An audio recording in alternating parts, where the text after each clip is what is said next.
Welcome, everyone. I hope you've had a great time since our last meeting and are ready for a great discussion today. We're going to call this meeting to order. Sound good? Sounds great. Yeah, Great. it's great. Well, I guess what we'll do is we'll go over some housekeeping at this point in time, and then we can go over some public comment. So I usually handle the housekeeping. As we all saw, we are in both a virtual and in-person meeting, a hybrid meeting, if you will. So for those of you who are virtual, we ask that you stay muted unless you are speaking. If you want to speak, you can unmute and start speaking. You can also use that raise hand function. And we do try to monitor that the hands are up. But if for some reason, if you just want to speak up like you're having a conversation, feel free to. If we don't see, if we miss your hand, it's been up for a while, we try not to let that happen, but you can just start speaking. And as far as this goes, this is our microphone over here, the thing we just plugged in. And so you don't have to yell, but if you're towards the back, it helps to speak, not loudly, but just speak up a tiny bit. And as a reminder, that thing picks up every side conversation in town. So I advise you against this. I am like the main culprit of that. So I think that's really it. We asked committee members to keep their cameras on. Looks like everybody's doing good. And that is your housekeeping. If we have any visitors, we'd like you to sign in over there if you haven't. I think everybody has. That's it. All right, well, let's jump right into it. And did everyone get the comments that were submitted, I guess, via email? Is that correct? They come in through email in the materials. And it is from someone who's asking about, a synopsis of this is basically someone's asking about adding in a little bit more structure. They would like to see an apprenticeship, which we have discussed this in the past on previous meetings and different things. And in looking over it, it really is, I love the idea. I love what they're talking about here. They're talking about, really more hands-on training and address any challenges and set goals for improvement. These are all great things and great ideas. But I think the issue that we run into is that we set the minimum standard at the commission, correct? We set the minimum standard for licensing, and it's really up to the broker and their training systems to put these items in place. And I believe that things that we've talked about in the past over the last 3 years or so, Brian, since Brian was here with me, we talked about apprenticeship type items in the first 2 years. We addressed things like that. We addressed one of the significant things that directly applies to this is we wrote into a rule that a broker or an agent must be supervised on their first 3 transactions Of any type of any transaction. type. Yes. So I think that raised the bar significantly. Previously, it was on their first transaction. And how it's done is up to the broker, Yeah. right? So I think, we really appreciate the public comment, and we really appreciate the ideas and coming forward with this and submitting it. And I know it's not exactly what you're looking for if you're watching this in the future, but I believe that this is the best we can do at this point in time. And it's one we're monitoring the progress of that rule and educating on, and just really trying to get the message out about that rule change and, see what that impact is. Mm-hmm. I think the extra hours and things that you get in your first 2 years are really crucial to going hand in hand with quality training with a broker. So, all right, let's move on. Does anybody have any comments or anything on that? No? Okay. Agreed. Just give it some time to work. Yeah. Just change it to 3. Exactly. So, That's right. Give it a little while. Let's see what happens. I 100% agree with you there. Yeah, a little bit. Let's see how it goes. Okay, now let's see here. We don't have any other updated public comments or anything that's come through. Okay, perfect. Staff update regarding associate brokers. Yes, and I will note that after I say all these things, I know that Bob Baker has some thoughts on this that he shared with Chelsea and me in an email, but I just want you to know he's got some thoughts on associate brokers, which I think most people do. But Bob had presented them to us, and I wanted to let him know that the opportunity to speak about that would be here. So this is listed as an update because the topic of associate broker came up in the last iteration of the group. Lots of conversation. Ultimately, there were 2 recommendations that came out of that group, which is to show website affiliation between a broker associate and their affiliated or their associated brokerages on the website, like on the TREC website. So if someone is a broker, Ty's a broker associate of my brokerage, that relationship is not shown on the TREC website. And so there was a recommendation to tie those 2 together. So it would show Ty, I can't tell you what it would actually look like, but in my brain, it looks like affiliated brokerage, Vanessa Burgess Realty. So that was one of the recommendations. And the second recommendation was to provide the associated brokerage, affiliated brokerage, to provide them notice of when a complaint is filed against the associated broker, which currently that would lie in policies and procedures if the brokerage wanted that, but there's been a push for that to be something that the commission does, similar to how, well, it's not quite similar to how we notify the broker when an agent has a complaint against them because they're automatically enjoined. So it's a little bit of it's more than notification. But something that is important that we talked about at the last iteration that I think was helpful for everyone is the like a broker associate is, from a regulatory standpoint, is a broker, right? So their affiliation with a brokerage is not typically going to be tied to any disciplinary action that's taken against them. And the way that Abby always says it is great. She says, we see a violation, and when we get to broker, we stop. So if a sales agent's got a violation, it's going to go up and enjoin their sponsoring broker, right? Mm-hmm. But when it comes to a broker associate, they're the broker. So they're going to get the action's going to be taken against them unless there's some, very intense, bizarre scheme that involves the brokerage. And that's really just its own thing where the brokerage is doing something wrong, right? But typically that regulatory relationship from the agency goes up to broker. And if you think about it, a broker associate holds the same license as any broker, right? They have the same requirements, all of that. They are able to choose who they want to affiliate with. So we know that there's some who, that they're going to tie up to brokerage A because they, that's sort of the primary one they work with. They like using their materials and all the benefits that brokerage offers. But if that brokerage is like, we don't do property management, and that broker is really interested in property management, then they can, because of the license they hold, they could affiliate with another one, they could do their own thing, that they're a broker. Now, I think what that group really talked about was it's hard in the real world because that, ultimately, if the broker associate is with ABC Realty and the broker associate is just doing a terrible job and someone's trying to buy a house and they can't get what they need, they're not getting a call back, that call is going to go to the brokerage, the affiliated brokerage, because they've seen the advertising and they're like, no, they're with ABC Brokerage, I'm going to call over there.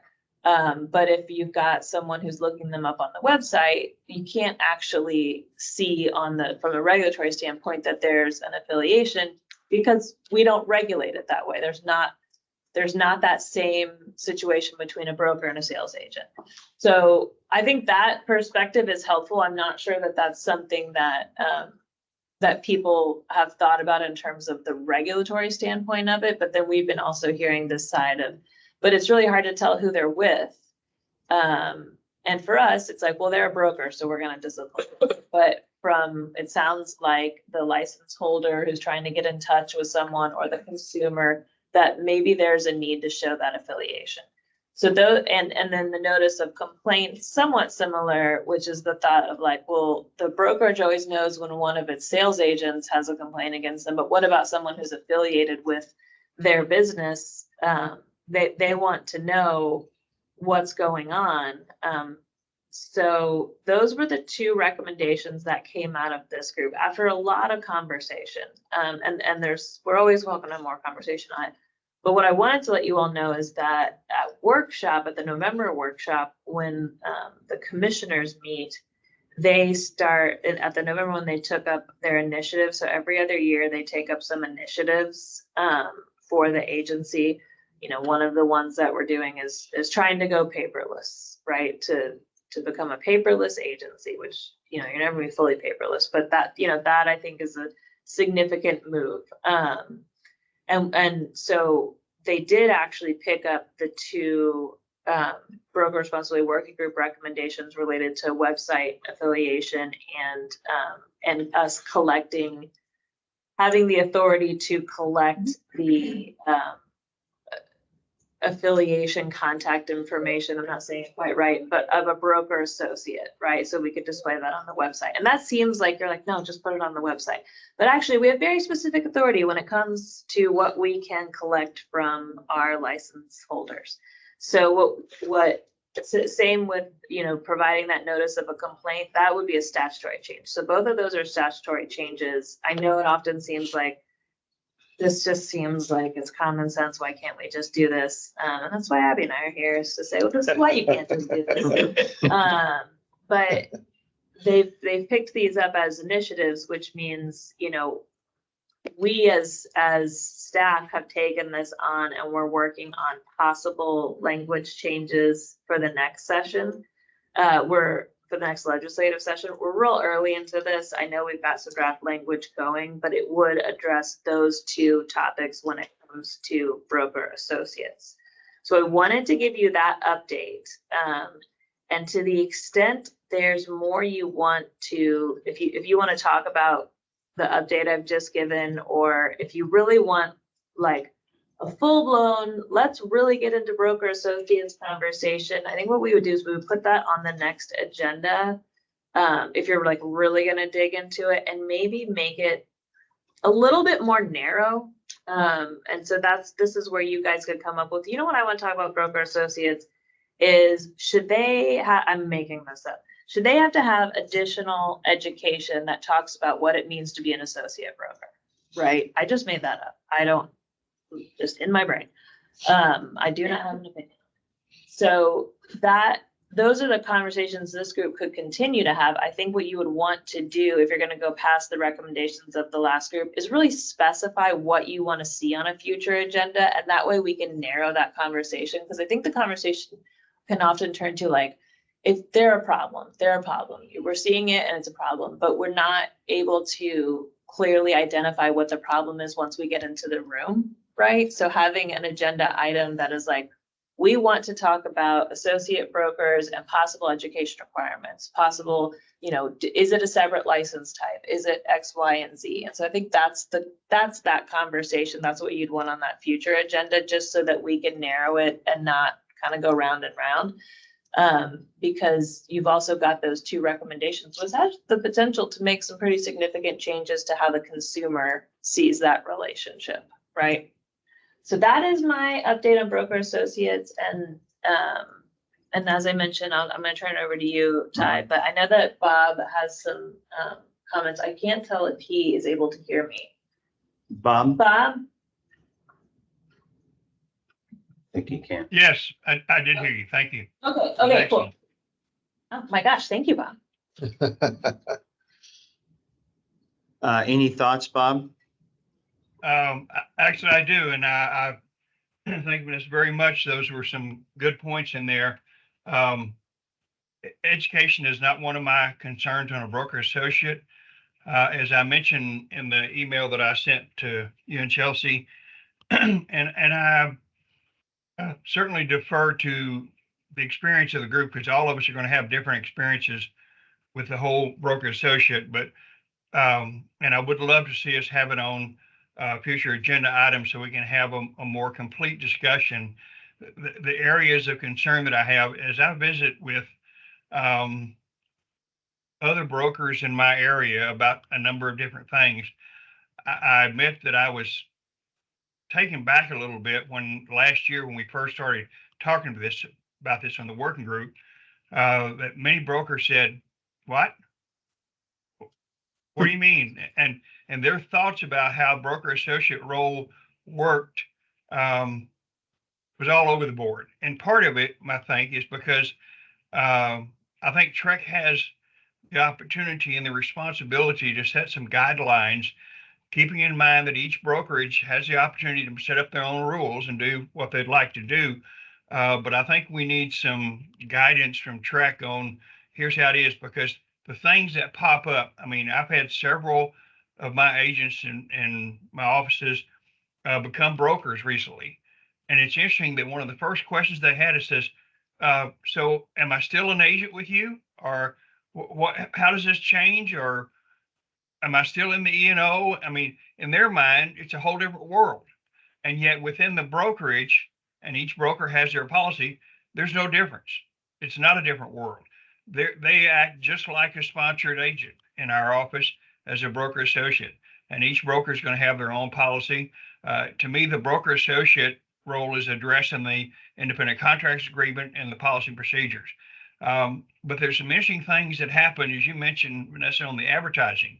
One of the things that I think TREC is very clear of, and you see it in the broker responsibility course, that if you're a broker associate, you cannot put in your advertising the word broker, because people think you're now the broker for the firm. You have to say broker associate or associated broker, and work through that. But when you look at Article 12 of the Code of Ethics, NAR Code of Ethics, you have a responsibility to identify your brokerage in your advertising.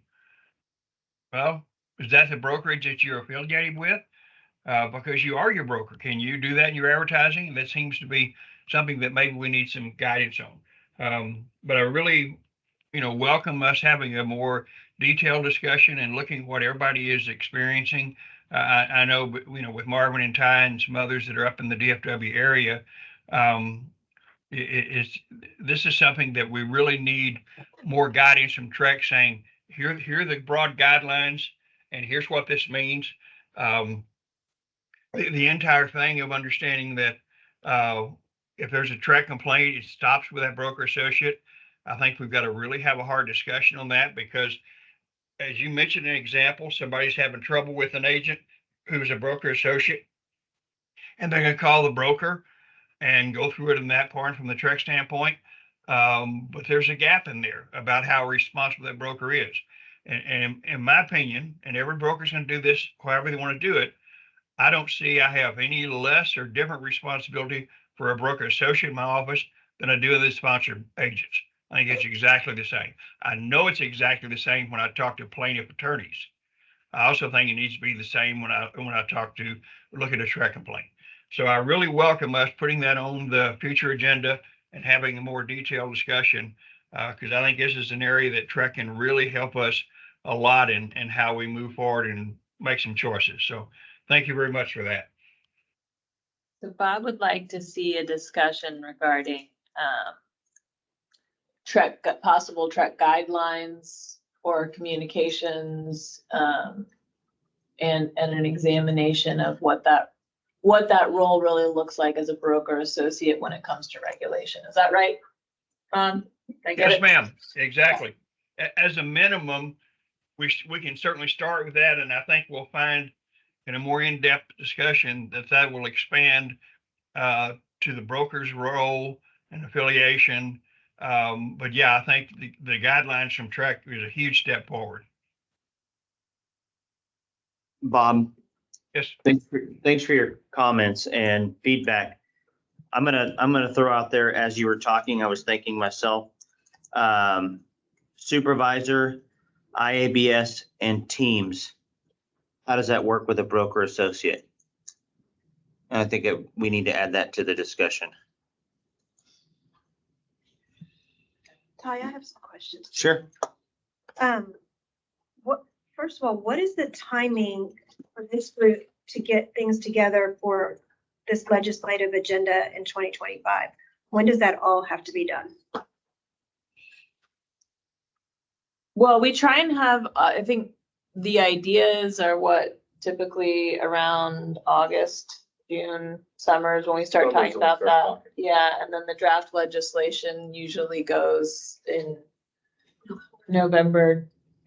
I mean, filing starts in November. Yeah. Yeah, you want to have your ducks in a row. Right. And we've got some draft language in the works. So I know we were talking about, and I just haven't heard this exactly today, defining what a broker associate actually is. Is that part of what we're doing here as well? I'm gonna look to you. I'm Oh, sorry, I- Director of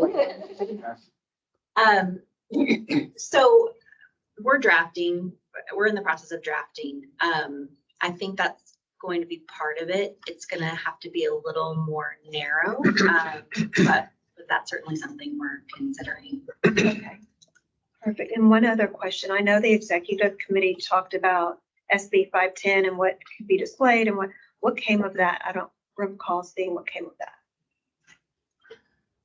You know, I think absent a legislative change, so SB 510, this is I would say broker associate adjacent maybe, because it's for all license holders.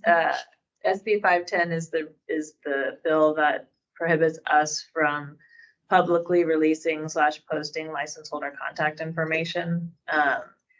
Now, it's supposed to be tied more narrowly to business information with the exception of email. But as we all know, the majority of our license holders use their personal information. And it can make sense too, but we know this is an industry that does that more so than others, right? And so from our perspective, when information is made confidential by law as a state agency, like we've got to adhere to that. There's no, unless they write an exception, there are no exceptions. So we had to pull down everyone's contact information, which I'm sure everyone in this room knows about because they've gone to look someone up and been like, wow, I can't, where's all that stuff? I think the website's broken. Same with the data sets. And so absent a change, I think that would carve out the real estate commission, which I think would be hard to get, maybe some adjustment to the language itself. That's more clarifying. I think we're in a little bit of limbo. I think that's a conversation that has to be had this summer too. Well, and I think we kind of have this question of how is everybody now that the dust has settled? Right. And this was a big deal. And it really changed the way people do business and recruit. And it also hopefully means that your information, that you're getting less unsolicited calls and emails. So I think it is unclear to us what the will of the 239,000 license holders are in terms of whether we seek a legislative change on that. It would be something that we partner with the association on. And so, there's some layers to the conversation. But I think it's important that we figure out a mechanism to kind of seek that input because it has such a direct impact. Chelsea, I think that's a good point. What about having, I don't know about this, but what about having it where even if we could get it where a broker could log in to My License Services or something and search somebody's information? I don't know, maybe that would be Yeah, right now it is confidential by law, so there's Right. no sort of ability to opt Share in anything, yeah. or to among the license holder community share information. It's just confidential by law for everyone other than, it's an Right. individual's information. And they're moving away, I would add to this, like you're gonna get a cue from the legislature. They're moving away from an opt-in overall, because the state bar had an opt-in for your page, and they've taken that away. Like, you can no longer say, yes, I want my stuff on there. That was also part of SB 510. And SB 510 also applied to all of the occupational licensing agencies, right? So it's not a Trek specific bill, It's everything. which is why that's where the conversation, I'm looking over here because I'm looking at Tony and Chelsea, and also Abby. But that's where the legislative conversations, the associations, that's where that really comes into play. And getting that feedback and that perspective and what possibilities there are. Because it's not like it's something that's in chapter 1101, right? It's a bigger one. Can I add something? So in our company, we've stopped giving out agent cell phone numbers. We're prohibited from sharing that information if somebody calls on a listing. So that we've taken the privacy within the company as well, and they get frustrated. But at the end of the day, I tell them, look, you're very resourceful to find everything else about everybody online. Just Google it. And I'm sending them to the public pages, and I said, let me Google it with you. Let me see what I can find.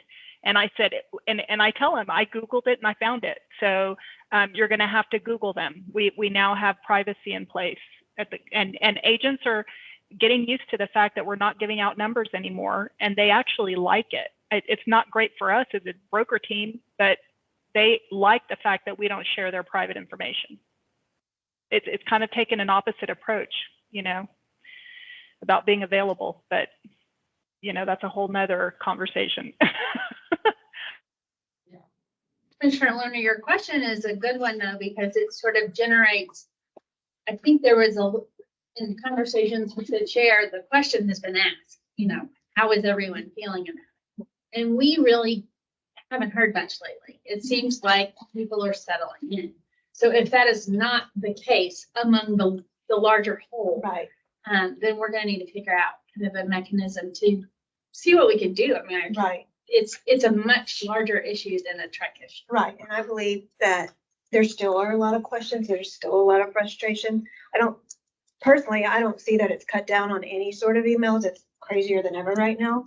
But if I go try to tie John Doe to wherever he is, and he works for a brokerage that actually is in Tarrant County, but John Doe is supposed to be working in Harris County, I have no idea, because there's a million John Does out there that are licensed. I mean, it's just really hard to tie who goes where. And I think for a consumer protection type of how do I get in touch with that broker and who's the right person, I think it's a big deal. And also for disciplinary stuff. Am I looking at the right person? Is this the person that may have been in my house yesterday? And does it have a disciplinary history? I think there has to be a way. I think that's a really valid point, and I can tell you, we've run into this multiple times, Chelsea, on our end, at our office. We need to find the information. I mean, I have an example where we're going to be turning in a complaint on someone, and it's going to be an issue where we just can't find the information to provide it. I mean, you should be able to have a name, county. You'd think we can't find, You just can't have a phone number. we can't even find the brokerage registered, This is another issue, and it's supposedly. Yeah, exactly. But here's another idea. I'm just trying to think. We said it's because of personal information, correct? Right. Okay. Except for emails. So what happens if we just say, hey, license holders, provide your personal information for the commission. License holders, please provide a work telephone number and work information for yourself. You're taking a page out of our sheet of music to start with. We can just do this. It's not that simple for our database. Those are the things we're looking at as an agency. And I'm gonna pull us away from this conversation just because it's not actually on our agenda. No, it all ties. I get how it all ties together. But the answer to that, I think this is great in that what Chelsea said is, okay, what is going on out there? What is the feedback? I think Rena just gave us some great feedback, right? And then we're hearing it from Commissioner Lerner that she's seeing this. It sounds like Ty's seeing this. So, you know, we need to know how the dust settled, as she said. And then in our draft legislation, we're trying to address it. It's never that easy, of course, right? And when it comes down to the collection of contact information and business information, like we're trying to walk through things that could be a solution. But we also know, one, the legislature's taken a step saying we're trying to not have agencies give this information out because of privacy issues. But two, like how can we, you know, functionally help the consumer in having information? And, you know, to an extent, is it just Google it? Maybe, right? I mean, that sounds like what the approach that you're not the first one I've heard say that. So we are looking at it, and you know, it's coming. Like, well, it's just not an easy conversation, and maybe sometimes there's switch to database, et cetera. But we can put a pin in that and look at whether it's something that ultimately does end up coming back here once we've got language, or is it something that's going to be carried as a legislative item, et cetera. Is that helpful? I think very helpful. Okay, well, let's see what's next here. Okay, Okay. We're gonna put this on the agenda, the associate broker. yes, I have a note here too. Because I'm getting exactly the opposite from what 3 or 4 of you said earlier. Really? Well, with that, they're no different than a sponsored agent. I'm sitting in a class talking about property management and saying your brokers does not allow it. And I got associate broker in the front row and said, I can do whatever I want. Mhm. Yeah. And all the time. Yeah, I believe that. And it's, you're going, well, you better find out if you're E&O covered, and you better find out if, you know, and they're carrying that brokerage's business card. Exactly. And And so- they've signed the policies and procedures and And they Yeah. just say, nope, I can do whatever I want to. And this isn't once or twice. This is a bunch of times. I agree with you 100%. Yeah. Yeah. So Clarity. So the conversation then becomes, you know, what can Trek do? Yeah. And what's that limit? right. And then what, you know, and then they've been asked, can we provide guidelines for a broker, you know, in terms of writing policies and procedures? So I think those are. We need to have this discussion. And who are you Agreed. representing when you're doing? I think that's Absolutely. that seems to be the real world. Yeah. Problem. Yes. Big time. Okay, so I put that on there for sure. Okay, next one would be discussion and possible action regarding broker license education and experience requirements. This one we've done a deep dive on in the past, which we worked on for quite some time. And we came up with some different things. We've talked about different ideas. We went back and forth. Bob was actually in on this too.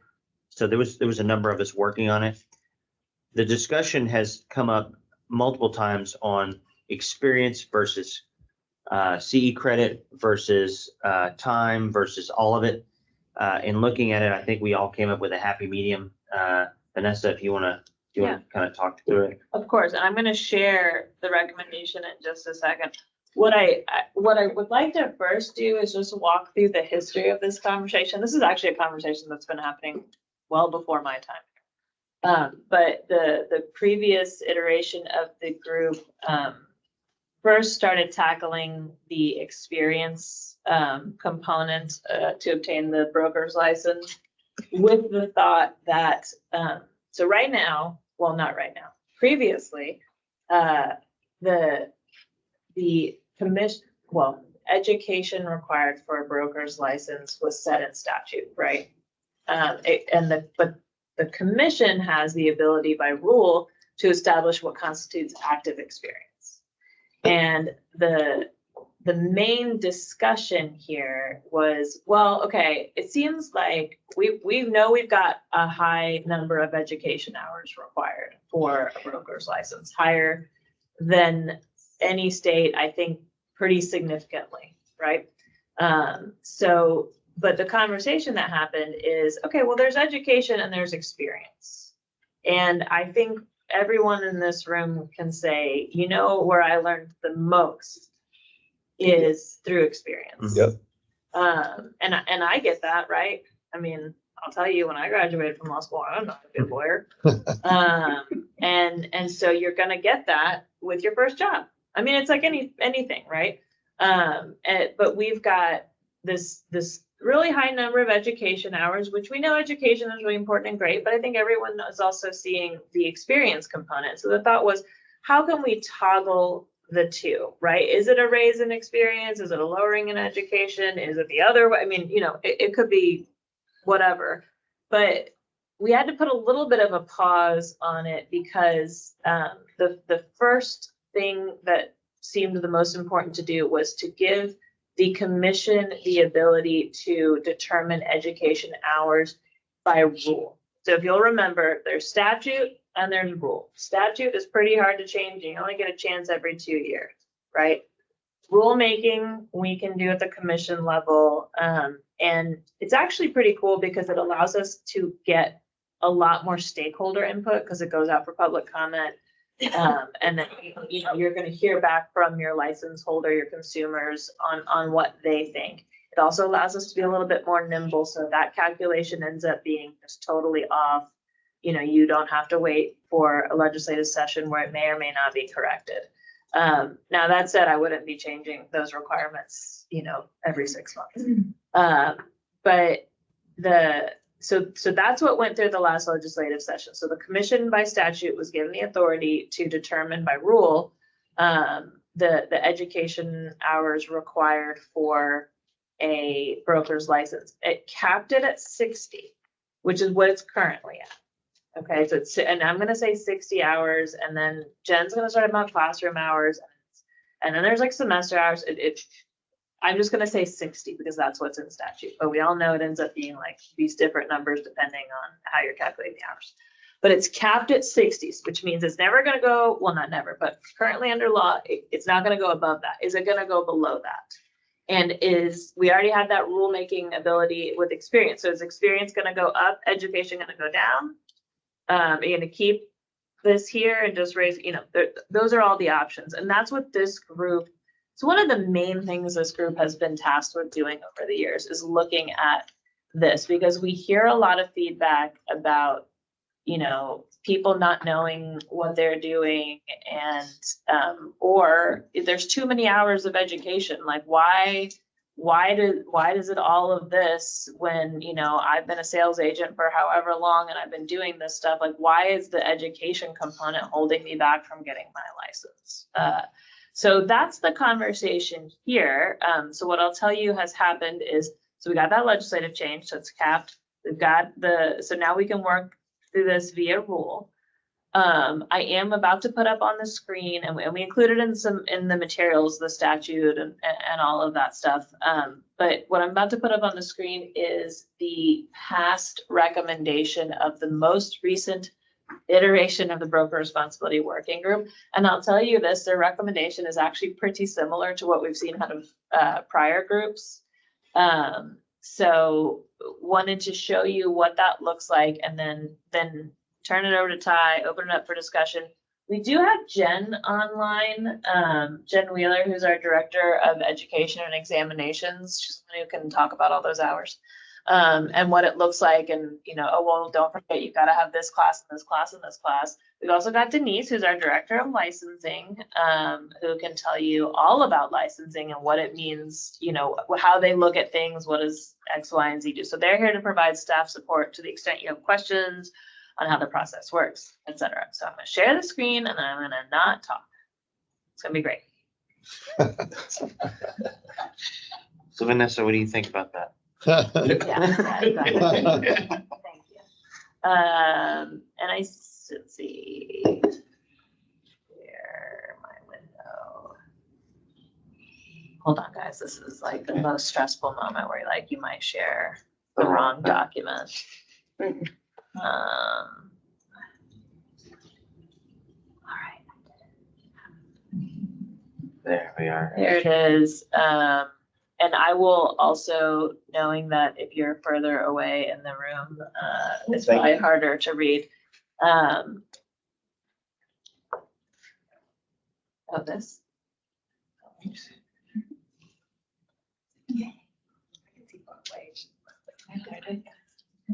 Oh, full screen mode. You go to the right. Yeah, that's okay. Don't worry. I'm just gonna do this. Oh, that's not bad. Okay, although I may ultimately also have no. So, okay. First, what we walked through are the current broker, we made a chart. So first it's gonna be education, then we're gonna look at experience, okay? So I'm actually gonna make it so you can see everything here, and I'm gonna read it out loud, so don't worry. So for education, the current requirements to obtain a broker's license, just for education, it's 900 hours total. So it's 270 of qualifying real estate courses. You've got that 180 for SAE, or 180 for initial, 90 hours for SAE, including brokerage, no more than 2 years before application date. And then there's that additional 630 hours of related education, which can include qualifying or CE courses or college courses in certain areas. The BRWG recommendation, the most recent one that came out was, so that first bullet doesn't change, the 270, the 180, the 90. And then what they did is they recommended lowering it to an additional 360 hours of related qualifying or CE courses, which can be taken at an accredited college or university, right? And the corresponding experience change recommendation. So right now it's 4 years of active during the 5 years preceding when the application was filed, and then 360 points of experience, which is on that document that I think you're all pretty familiar with, and also that this group made some changes to. And so then the change here would be, this is that toggle, right? So we've lowered the education, and then we're going to raise the experience. This is the recommendation.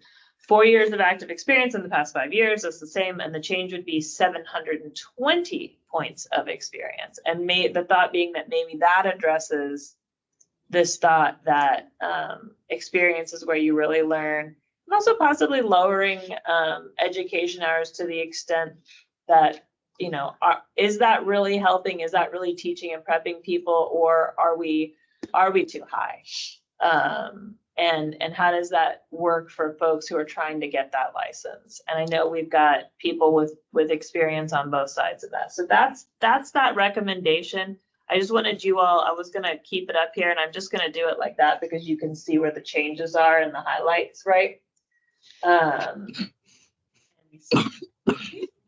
little bit, so you can see the top of that education. Yes. Thank Yeah. you. 6:30. 630, yeah. And really the only change on the, goodness gracious, on the experience is raising it to the 720, so. Okay, I was just doing some math. Thoughts?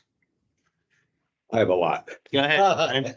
Ryan is who I was talking about. Yeah, so this is really 3 years ago when I said I would love to be on the working group because it was this issue that I had a personal experience and a personal story.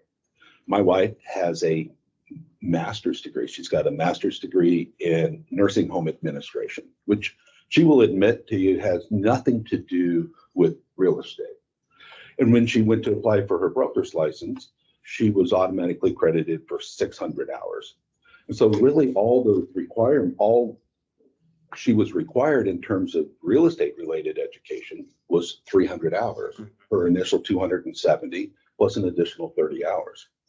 Well, Brian now, who does not have a bachelor's degree, wants to get his broker's license. And I was credited 60 hours for other education. And so Brian took 900 hours of real estate related education in order to obtain my broker's license.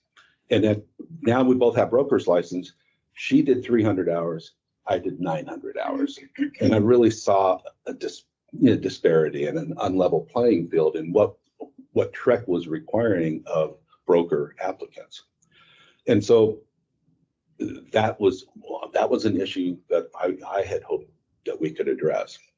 And I would like to identify two problems. One is we're qualifying applicants with as little as 300 hours of real estate related education. That's problem number one. And problem number two is it's an unlevel playing field between this applicant and this applicant. So I would recommend that we do away with the automatic credit for a bachelor's degree, while still giving credit for the real estate related courses that we already allow. So if in her nursing home administration degree, she took courses that matched up to those courses that we're already allowing credit for, give her credit for those. And if I take courses in my previous education or career that match up to those that we already allow, give me credit for those. But let's level the playing field. And in this recommendation, I wrote 600, but I now recall that we had 630.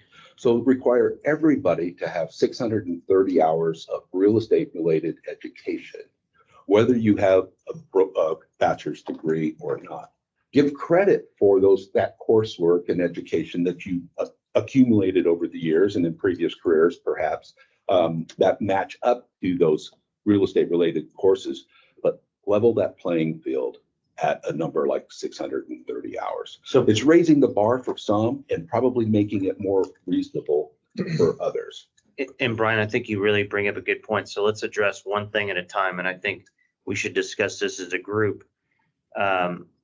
The education requirements and how your thoughts are on giving just a blanket coverage to, a bachelor's degree or something along those lines. Say kinesiology. I literally know someone who got credit for that. It makes no sense to me. But I'm with you in this camp on removing that and giving credit for where credit's really due. And if somebody really took the education in real estate related courses or what have you, then they should get full credit for it because that's related to our field. I don't want to go into experience yet. I want to talk about the education and then we can talk about the experience and then supervisory and all that good stuff. But how does everyone feel on Brian's discussion here? Any thoughts? I love it because I've been a broker so long. I was never a salesman. Yeah. I got a degree. I got a business management degree across the street, and they said you can sit for the test. And I got a broker's license. And I had zero experience. It's amazing. And I was never even an agent. But the luck find Trek was very good. A couple of years later, they said, no, that's probably not a good rule when you start putting in something else. But so I think the more experience, I like the more experience what the working group did. Yes. But I agree. Just because you have a bachelor's degree, I don't think should automatically mean you can get a broker's license. I think you need to have the rest of it too. Right. So it's just, you don't want to make it that easy. And I think Vanessa actually had a good point when she got out of school. She didn't even know how to be an attorney. Yeah, no, You know? I had no idea what I was doing. Yeah. Thank God I didn't sponsor any agents. It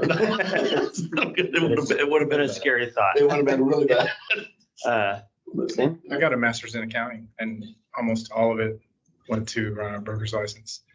And I think I took a real estate related class, but I'm totally with you because I remember I was in for family business. I was in for 2 years. This was in 2004.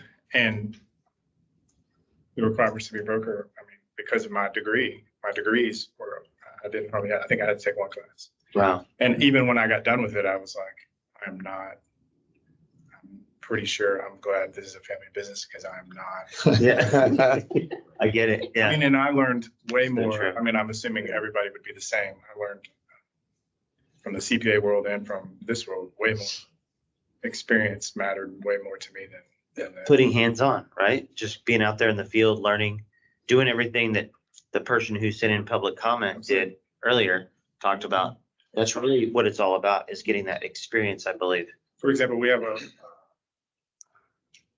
someone in our firm who's has to take, 900, 600, however many extra hours she wants her broker's license, and it's going to take her a really long time. Whereas It took me 9 years. Yeah. She's starting that process of going through 20 some odd classes. It's very difficult. Yeah. It makes way more sense to me the way you're talking about. That's good points. Really good points. So for me, it was kind of interesting because I came in with an IT degree Uh-huh. and a programming degree, Wow. but I had a lot of real estate experience. But I did not once I transitioned and decided I wanted to get my real estate license, and you pull away from a big box, because I was with Evie, so everything I felt like I was protected legally and all of that. But when you pull away from all of those systems, you don't know anything from a brokerage level. So I not only went back and did all of GRI, and I went above and beyond because I thought, I don't know anything. And I could be very dangerous trying to manage people. Now, what I did have was I knew how to run a business. Mm-hmm. Okay. So, but that college degree did me no good in real estate. Right. What did me good was to not only go in and all of the transactions I've done, but then to go back and really sit down and say, what specific classes do I need to help me run a brokerage? You know, In your personal opinion, I mean, this is your livelihood, doing a lot of education. In your opinion, do you feel like the number that we have stated up here, the 630 hours is with, pretty much would be a blanket statement for all agents that would like to become a broker, unless they do have a related course. Do you feel like that's enough, or do you feel like that's a spot on number? Because when you look at, because I see a lot of them that start in real estate and their goal when they come in is to be a broker. Mm-hmm. So, there's some of them that come and they just go straight through. And I see a lot of them in a lot of the classes. That number is really good because now it's almost equivalent to that college degree. Mm-hmm. By the time, like your 900 hours, you really should have had a master's. No, I'm just kidding. But you should have. Basically, So I think that is equivalent to like It's your tough. bachelor's degree, but it's real estate related. Now, Yeah. if they have things I saw like accounting and stuff like that, that are basis, those things should apply, but just blanket degrees. Now, I have to admit, I loved it. It helped me, right. but it didn't help me when I wanted to really take the next level. And, I think adding to what you're saying, if we all think about it, I mean, previous to just last year, we just got this deal passed where you need to have broker responsibility, right? I mean, I want you to think about this. What real education did you get on policies and procedures manuals? What education did you get on any of that stuff to be a broker? It's not there. No. I really think we're doing the public a disservice. I think we're doing agents a disservice by not removing that and, putting this in place where we have an actual education requirement and then a hands-on requirement that really meets the needs of today's world, Marvin? So we have we hear all the time that there's a lack of professionalism or lack of competency in our business. And so I'm hesitant to decrease the number of hours overall. Mm-hmm. I think we need that emphasis on competency and education. But I love the idea of specifics in real estate competency specifically versus just a blanket degree. Sure. Yeah, I was gonna say mine's a little bit different. So I came out of Ohio originally, where I sold a bunch of real estate. So when I came to Texas, I had to do all of the education. And so, yeah, I understand, that part. I'm like, why do they just be able to go right back in there? And I've got all this experience, all the sales experience. So, yeah, I think some sort of an adjustment of the number of hours required on the education, or the number of hours that are credited towards from a college, unless it is either business or real estate related kind of course. Competency. Marvin, what do you think on hours? I think we need to give something. Are you talking for people who have with the degree? Yeah, what I want to do is, in my mind, is I want to have the thought process out there where we're going to take something away, but add something of value to make it more equalized. What I mean by that is make it more equalized for people like me and Brian, who had to go through everything like the 900 hours. I don't think it's a negative, but because it just makes me a better broker. And it gives me something to show off. Hey, you know what? I got a lot of education here.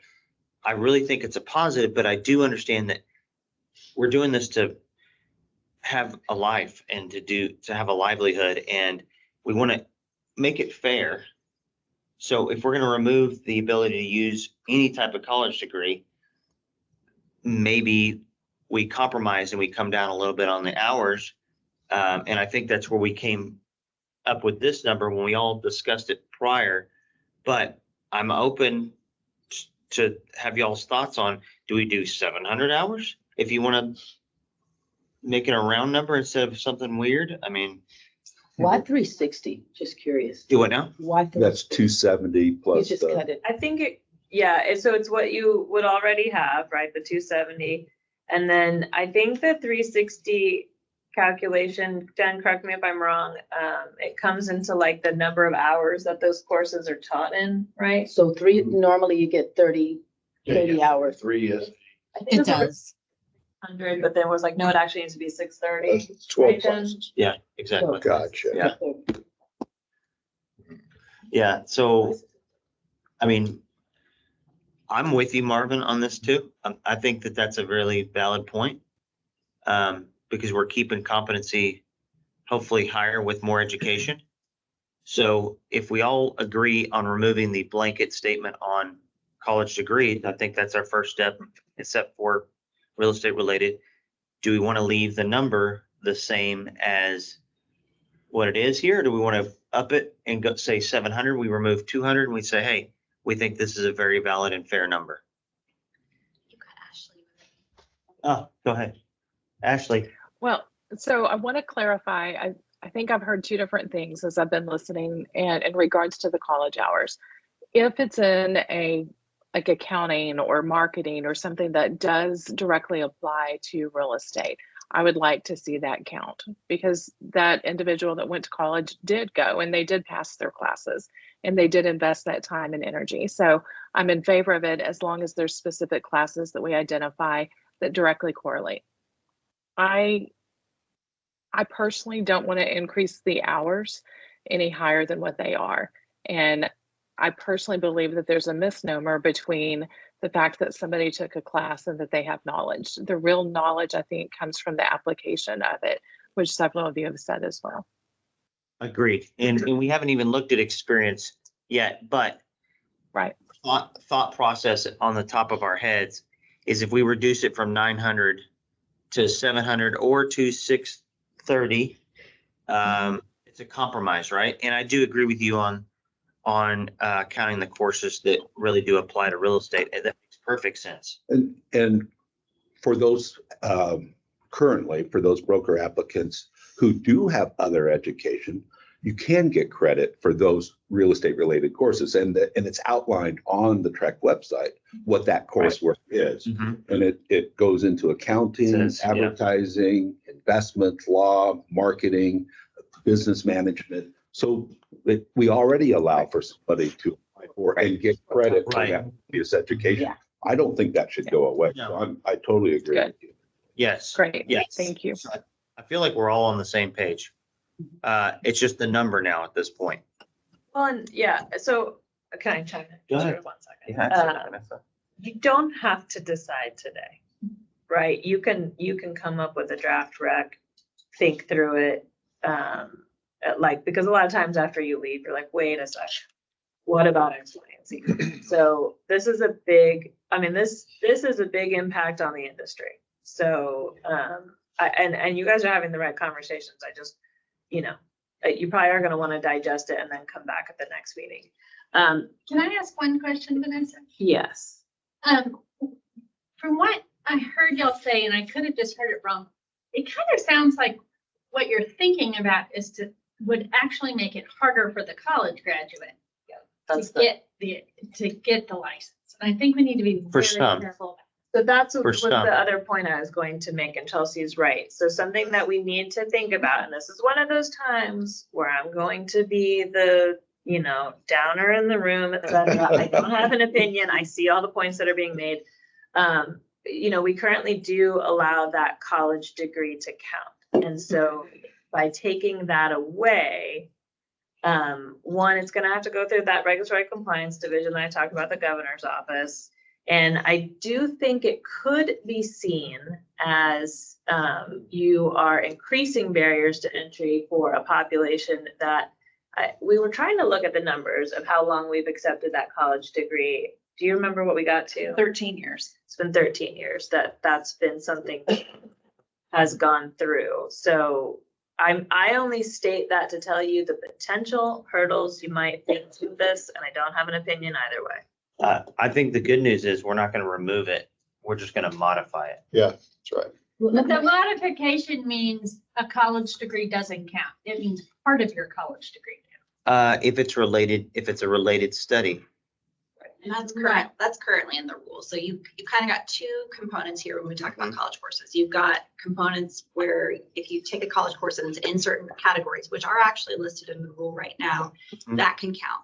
But then additionally, you've got this bachelor's degree that can count regardless of what type of course it is. So I think what y'all are contemplating is removing that bachelor degree component, but keeping those listed topics, and those would still count. Exactly. Right. That's exactly right.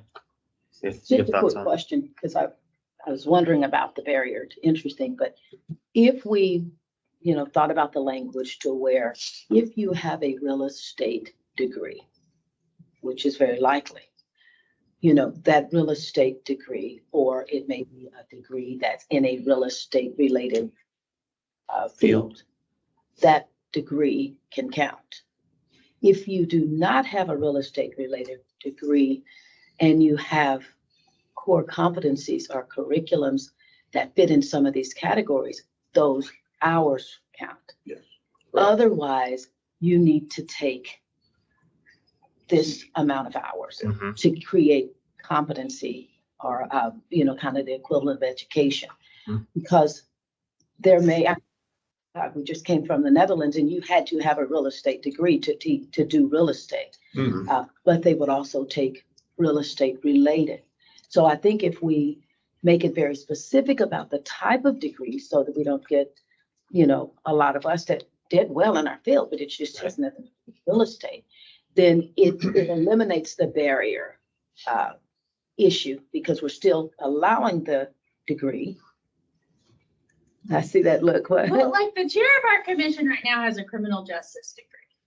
And so, y'all have all talked about the different kinds of degrees. Y'all are great brokers. So the question is, should you make that? I just think that it is going to be a very tough sell politically to pull away from that when you see so many in the field who through experience plus a degree plus continuing education have done very well for themselves. Like, is that the distinguishing factor between someone who is someone who can protect the consumer or not? I'll say, I think you've got a very valid point. I also remember, and I'm just going back in history, I remember when the commission changed the regulation on broker licensing. You talk about an uphill battle. When they changed that to like 900 hours, my broker's license was well in sight. It went up in flames when that happened. And I think that my thought process is we're making a fair balance to people that don't have a college degree. We value education, we value competency, we value consumer protection. And it's great you went out and got a college degree, but the consumer is the one at risk, not just putting up a barrier of entry. The biggest barrier, in my opinion, is an uneducated broker. That scares me the most, and I see it happen. And I know a lot of people say, "Oh, I see it happen," but I really see it happen. Larry, I mean, you've been in this business a long time. Ben, Brian, Michael, everybody's been in this thing a long time, and we've seen it happen. We've seen people go through the motions. And my opinion, and this is, we all have opinions. My opinion is we lower the barrier for people that really want to put in the work and get the experience points. We even lower the barrier for people that have a college degree in certain circumstances because they can use these courses like they can right now. But we level the field and we make it equal for all. And that's my thought process. I mean, It's We're mine. in the right. yes, Mhm. yeah. Yeah. I agree. And sorry, when we talk about like what Chelsea's, the point Chelsea's bringing up and the points I'm bringing up, again, these are actually not our opinions in terms Right. of how we feel about this idea. But you know, when we talk about looking at something, you know, she said, look at this, like bringing this politically. I think we're seeing from the legislature, from the governor, this trend to lower the barriers to entry. And so I do think this could be seen as increasing.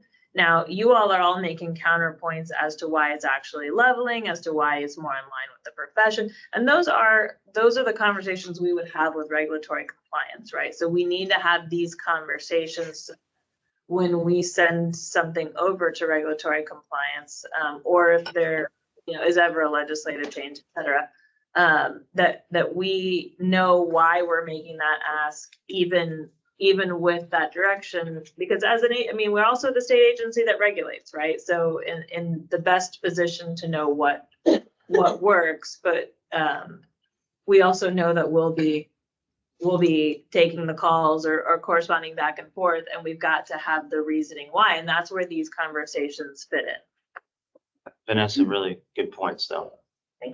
Question, don't throw anything at me. She's got a Yeti right. But, you know, when I'm hiring somebody, I'm going to give more credence. I'd rather have somebody with 2 years of direct experience than 4-year degree in anything. Right. 100%. And so can we use a sliding scale? If you have a degree, then you have to have this much experience. If you Exactly. don't have the degree, then you have to have this much experience. And maybe we can, and I'm thinking, I like that's it might make it a little tougher on the who's ever reviewing the licensing stuff. But I think that may be okay, sorry. But I mean, it might make it easier if you go, okay, if you've got the degree, we know you know how to do the work and you've done the study and you get rewarded for that. So maybe you don't have to have as many experience hours, but if you don't, then you need to have more experience so that and I think that levels the field too. We had some similar conversations. Yeah. And I don't want to move over to experience before. Yeah, right. we kind of solve education, but while I was accumulating those 900 hours of real estate related education, I was also accumulating experience points. Right. And so when I made my application for broker's license and I filled out my spreadsheet, I needed 3,600 experience points. Now it's 720, just because. We just removed a zero. 360. 360. We're approving 720. 3,600. So. But you when I probably did my had- spreadsheet, I had 50,000. Oh, yeah, exactly. I had 50,000, you know? Yeah. And so we had conversation about, could I trade some experience Right. points Yeah, for right. education hours? Yeah. And that was another path that we've gone Right. down Practical. and talked about. Yeah. But before we go that way, I'd really like, I want to get this, this Kind of- level playing field. Yeah, Marvin? Abby, clarification. We are currently not crediting degrees, right? It's just courses within degrees. We do credit, so Degrees? that's the part that we're kind of talking about here, because we do classes. Okay. Do credit, but those are defined like very specific categories. Like right here. Yeah. The majority of agents that I see apply for their broker's license through my eyes and through my company is they just realize that they have the hours. It's not that they aspire to become a broker. It's just they look at it and they say, hey, I've been working now 4 years. Isn't that kind of the number of years you need to be a broker? Oh yeah, let me look into it a little bit. So there's very few that go in with the plan of building a business. Most of them do it because they have the number of years and they've kind of reached that point where, okay, let me apply because I know it's better to have a broker license. And then some of them say, oh, you know what? It costs a lot more to be a broker every year than it does to be an agent. Let me stay and be an agent instead because the fees don't justify the process. So that's what I see coming through. It's probably less than 5% that come through with an idea, getting their broker license to build a business the right way is, that's just my thoughts. Love it. That's good input. Yeah, so does that make sense too? Like, so if you go and you take a couple of courses in real estate from the university, then we're gonna count that, but the full degree is, those are the paths or the Bachelor's Yeah. degree. the bachelor's degree, sorry. And only in those, Yeah, it is. I didn't know that. Not for the bachelor's degree. Any There's bachelor's, no any- limitation on site. Kinesiology. Yeah. So Isn't you the get credit for ultimate entrance. goal to try to raise the bar of competency? Yes. Mhm. Yes. Is everything that we've been teaching in legal and everything, geographic competency, some subject matter area competency. So if they're pushing us to really raise the bar in competency, it almost feels like a natural time for us to change the old school way of thinking that just because you have a college degree makes you a competent realtor. And I agree with you. And I think that we think about this in a good way. I think we're leveling the playing field. And I can't say that enough because I feel like it really, for me, this would have been a game changer. I could have gotten my broker's license a year earlier. Honestly, instead of it taking me 4 years completely to do it, I would be able to do it in 3. But obviously I did a lot of classes, but what I'm saying is this is my thought process on it. But like I say, I think we're all on the same page. Yeah. I don't, does anybody disagree? No, and I think a lot of states do the same thing that we're talking about here. Yeah. So we're not the only one that would take out classes that aren't related to real estate or Right. So if we, blanket bachelor degree. And I also think that even though it may be an uphill battle or whatever else, it's worth a try. I wouldn't be discouraged by saying, oh, it's an uphill battle to do. Yes, that's great information. But try and see, because how else would you ever know? so proposal 1 would be 630 hours. Proposal 2, 700 hours of CE. And both proposals removing the ability to use any type of degree. What do you think? And this is not an official vote, I'm just asking your I opinion. would prefer for that to be worded different. So Okay. that it says that you're welcome to utilize the classes that attribute to business and to real estate that you took if you have a degree. Right, Rather right. than it saying we're exempting anybody that has a degree. I think that Right. yeah. Well, this is not an official vote. It's just kind I of understand. where the room is, you know what I mean? So But this is heard by anybody that wants to listen. And so I think that we need to be very careful about what message we're sending out. And I don't think our message is that we don't want people that have college degrees to get credit. What we're saying is we want them to get credit for the specific classes that contribute towards their success in running a real estate brokerage. I think that makes a very valid point. Bob has his hand up. Bob. Yes, sir. Okay, this is a great conversation. And as you know, I was on the 3 previous broker responsibility working group, and it's interesting how we've had this conversation with little variations over a very long time, and we're getting to a really good point. I do think, though, that something that both Vanessa and Chelsea bring up, we live in the real world of politics. And while I absolutely think, if you got a degree in basket weaving, that shouldn't give you credit or whatever, I don't really care. I think there's some compromises here. I think if it makes the governor feel better about what we're doing to give people with a bachelor's degree, let's take care of this with the experience requirements. They've still got to go through it. We made a great move forward last year by adding the broker responsibility course to becoming a broker. I think that helps a lot for people to understand what's going on there.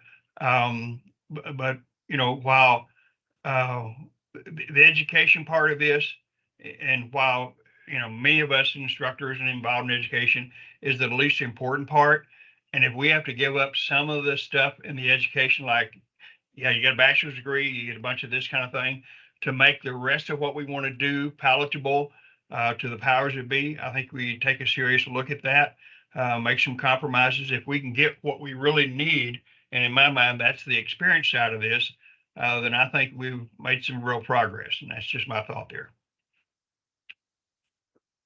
And this recommendation does that to an extent, right? It's cutting the hours. So for the Bryans and Ties of the world, it is getting in that direction. I get what y'all are saying about bachelor's degree, but to Bob's point, you know, maybe it isn't. Maybe it lies in experience.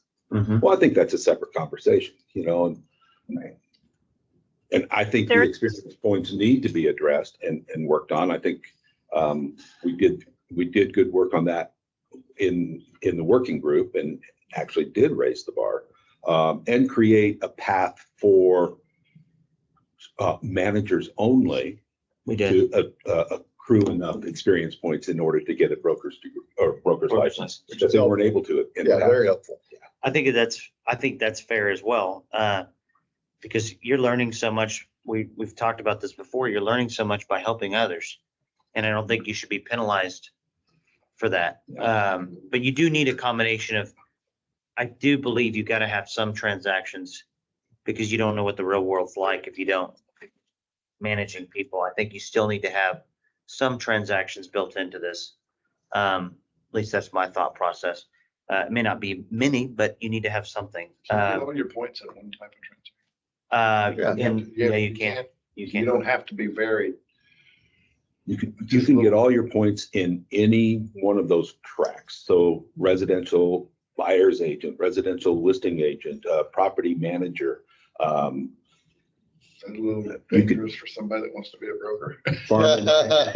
Farm and rent. I mean, if you look at that spreadsheet Yeah, for that's what I thought. qualifying Yeah, experience, that's what I thought. you can get all You the do it points all over. necessary in Yeah, you can. any one line. Yeah. A lot of universities now have an undergrad degree in real estate, and it's Nice. becoming a prevalent business degree now. Great. And I think we need to recognize that. Yeah. For sure. There's broker's license. Yeah, there you go. Enjoy. I Yeah. don't think it's, I don't think, like Chelsea said, I don't think we want to penalize somebody for having a bachelor's degree. No. With that group, like Mike said, maybe we just increase their actual experience. Mhm. I know we'll get Yeah. that. Yeah. I think that makes sense. So, hours, let's just talk hours real quick and then we can talk experience. What are we thinking on these hours? Do we want to leave it as is? Do we want to modify? I liked your suggestion of the 630. 6:30, okay. That's what we'd originally come up with, however many years ago. Yeah, we put a lot of 30 total. conversation into that. 6:30 total. This really took us a long time to do. And this is from, multiple meetings, like Bob was saying, over the course of many years. But I believe that this is a good solid number. Anybody want to vary it at all? Okay. And that degree count says, I forget, is that, how much was the degree? Can we do this? Can we count the degree as less? What it currently, I can't remember. Is it doing So it, something? it counts as all of the related, so if you're talking about a bachelor's degree, it counts as all the related education. So The that 360. 630 and the current requirements, that it would count for all of that. Let me ask you You this. still have to take the 270. Well, that's your basic. Yeah, They still have to do that, even with a degree. right. Okay, good. So Let me ask. one question, Uh-huh. Go ahead. do y'all happen to know when that was, the bachelor's degree was attributed to it however many years ago?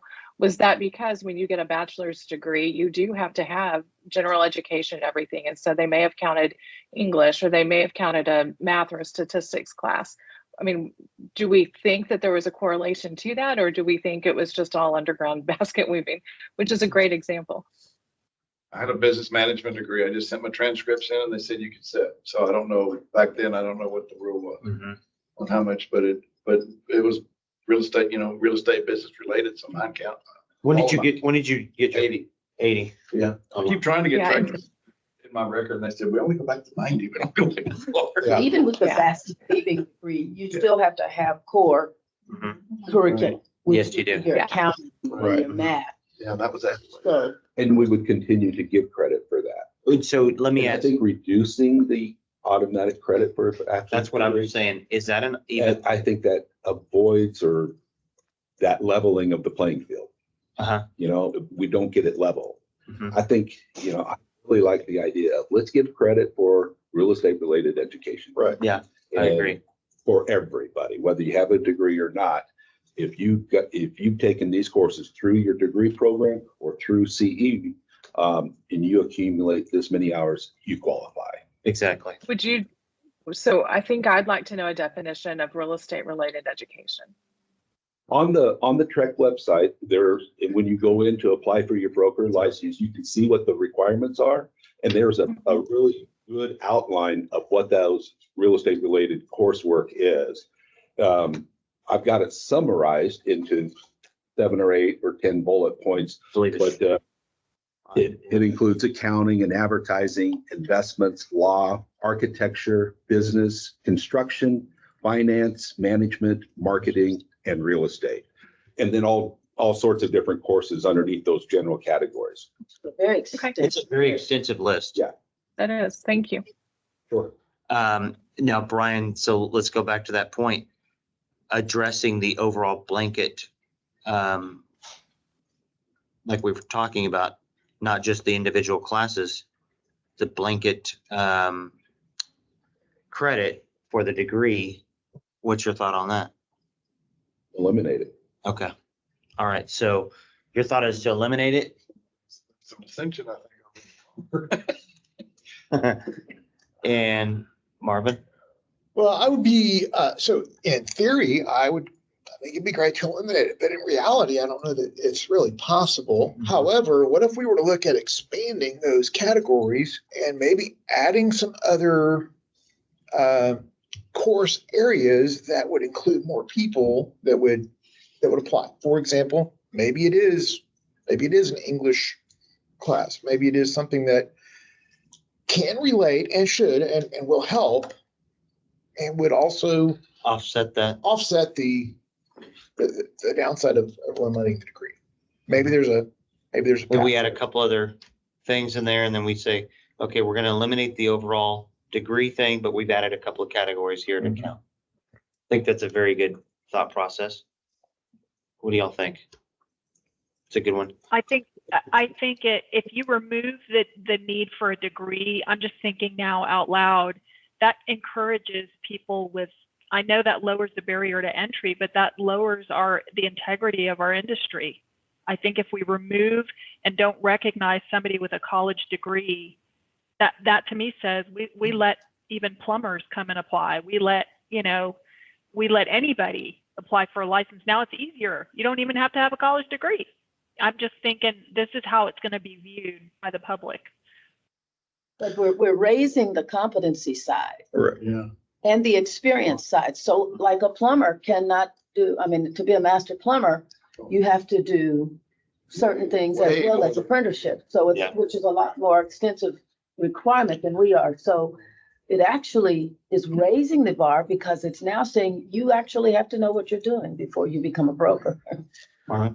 Well, I think Chelsea's point is that it would potentially exclude a few people or maybe quite a few people who can just move forward with the bachelor's degree. So that could be an unintended consequence that we really have to keep in mind. Yeah, but that's one of the problems I think we're solving is that we're currently qualifying people with as few as 300 hours of real estate related education. Back to what are we trying and requiring 900 hours for others. So But does this rec almost get you there then? Because it wouldn't be the 6:30, right? It's really 6:30 and 360 that we're talking about because the 270 is the same for everyone. Right. Mm-hmm. So does, it's not quite half, but essentially cutting in half those additional hours, is that what's actually leveling that field? Or do you really want the degree part to go away? I believe the degree part is what Brian's referring to. I think I want to recognize real estate related education.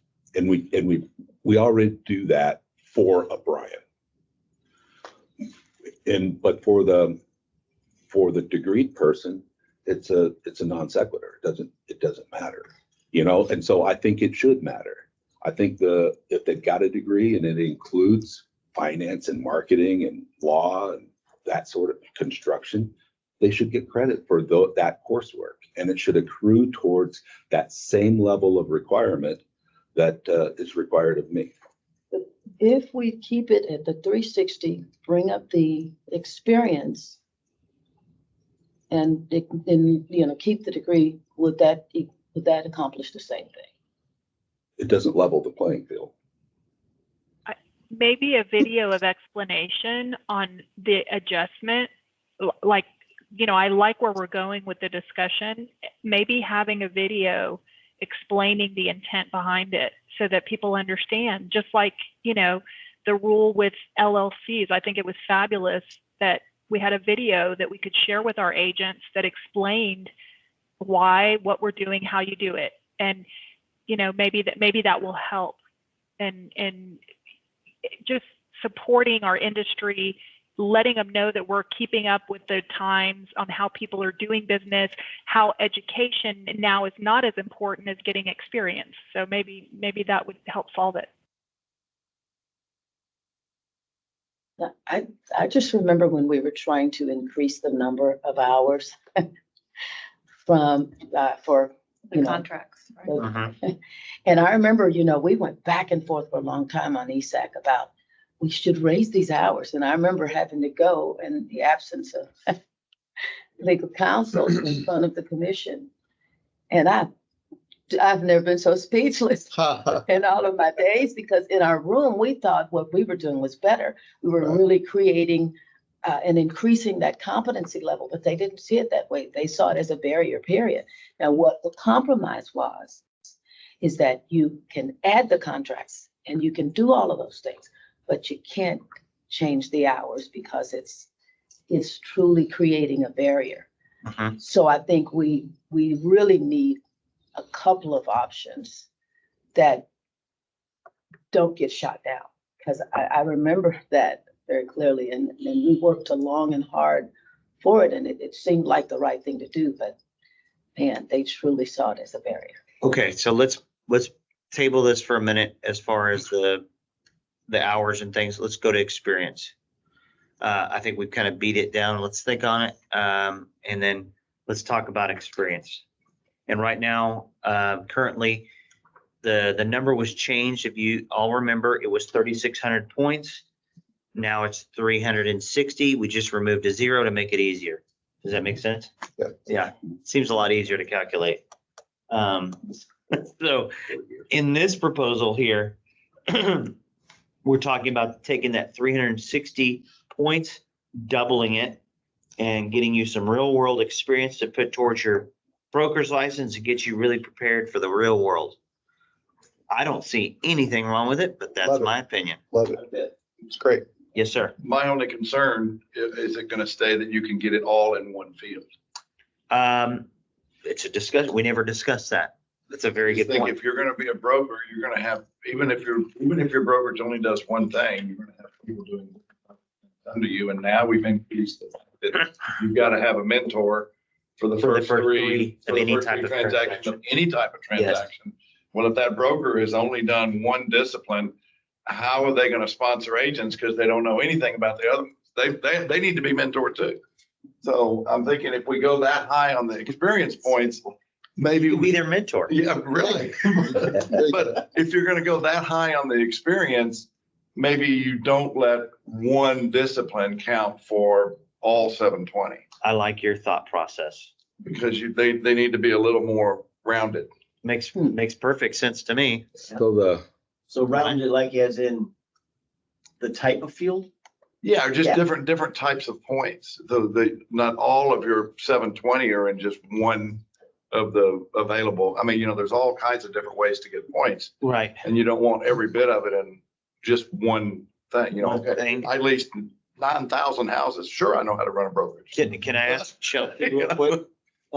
Chelsea, your thought process on that, making it where maybe they have to have experience in land sale, residential buyer representation, and then listings. I mean, no, I don't know that I have. I mean, I don't have the benefit of any sort of opinion. Right. I can't think of how that would be. Would that be a negative, or is that? I mean, I think it's a certainly positive. Specific in terms Right. of you need this and you need this and you need this. So it's essentially kind of making the list a little bit longer. Right. So in the no barriers to entry hat, it kind of, it adds As a barrier. detail to your work or kind of a variable to your work. I don't know. A sliding scale was mentioned. Yes, yes. I think that's an interesting concept. I also wonder if it wouldn't be helpful. This is such a roll up your sleeves kind of process of just digging deep on what is the experience and what is the, you know, it gets complicated really fast. Yes. My brain kind of wants to explode. I wonder if at a certain point it might be helpful to appoint to a working group to Look at it. to sit with Denise and Jen and whoever else. Good point. I think that's a very, very valid point. I think if you go, I think you have to say, okay, we've got 10 different fields. You got to have points in each field. I don't think we need to go that far. But I think we need to. 3 go at fields or least something? 2 or 3 fields, something besides just. No one. more than 80% in one area. or Something, yeah, something like that. So Yeah. currently we have 4 categories. We've got residential category with 4 closed purchase or sale and improved property, unimproved property, executed lease, or property management per property. And then we have farm and ranch, similar, and then we have commercial, similar, and then we have delegated supervisor or manager. Yeah. So those are the, You got a A bunch lot of different categories. Yeah. So it already kind of covers that. Well, it would say the reason why, what he's saying is that if you had it all through one field and you're done. Well, and you think about, I think about my agents, and 80% of my agents do all their business in residential. Sure. They're listing and helping buyers buy. They're not managing properties. They're not. But that's still 2. That's Instead only of one. just one. Oh, I thought it was separated out. It's either purchase or a listing or a buyer is one category. So I think that's going to be 80% of our people, really. And then the other ones, I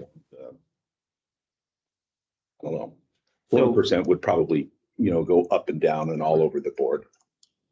So if you think about this right now at the 720, it roughly equals 24 transactions. Yeah. Right? Based on what we're looking at Over a 5-year. over a 5-year period. If you take the amount of points, I believe didn't we talk about this being 12 points for supervisor 12 points per month. that you're an active supervisor? And it has to be listed on the website, on the TREC site. So if you take 12 times, let's just say 12 months equals 144 times, let's just say 4 years, 576 points right there. You'd have to go all 5 years as a manager or delegated supervisor to get enough points. That's without any transactions. Now, if we take this percentage, like Marvin kind of mentioned earlier, and we said 70% or 80% or something along those lines, that throws a little cog in the wheel. You're saying, so it can't all be the management side. That's right. Well, let's take Bill Stedham as an example. He happens to chair ESAC. Is that right? He's a manager for Century 21. His management contract prohibits him from selling. Right.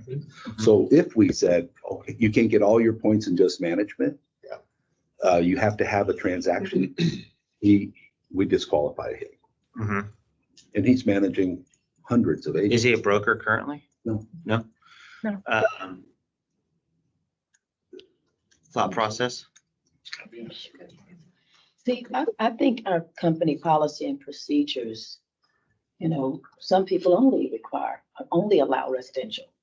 Mm-hmm. They don't allow them to dabble into property management and things like that. So I think we have to be careful not to get too tedious to where now the people trying to approve the licenses are like, okay, how many boxes do we have here? Have they met the criteria? I think competency and experience go, because that broker has a right to say, I don't want to cross over into any other areas. And guess what, agents? If you want to do it, you can become, you go to some place that handles that. So I think we're getting too in the weeds to where we are creating, in my opinion, we can create barriers to entry if we get too tedious. Okay. Because the goal is to change it up to where we're raising the competency barriers and we're trying to get good brokers. But I don't think we should get to the point where we try to tell them how they should broker, because I think there we really get into the weeds.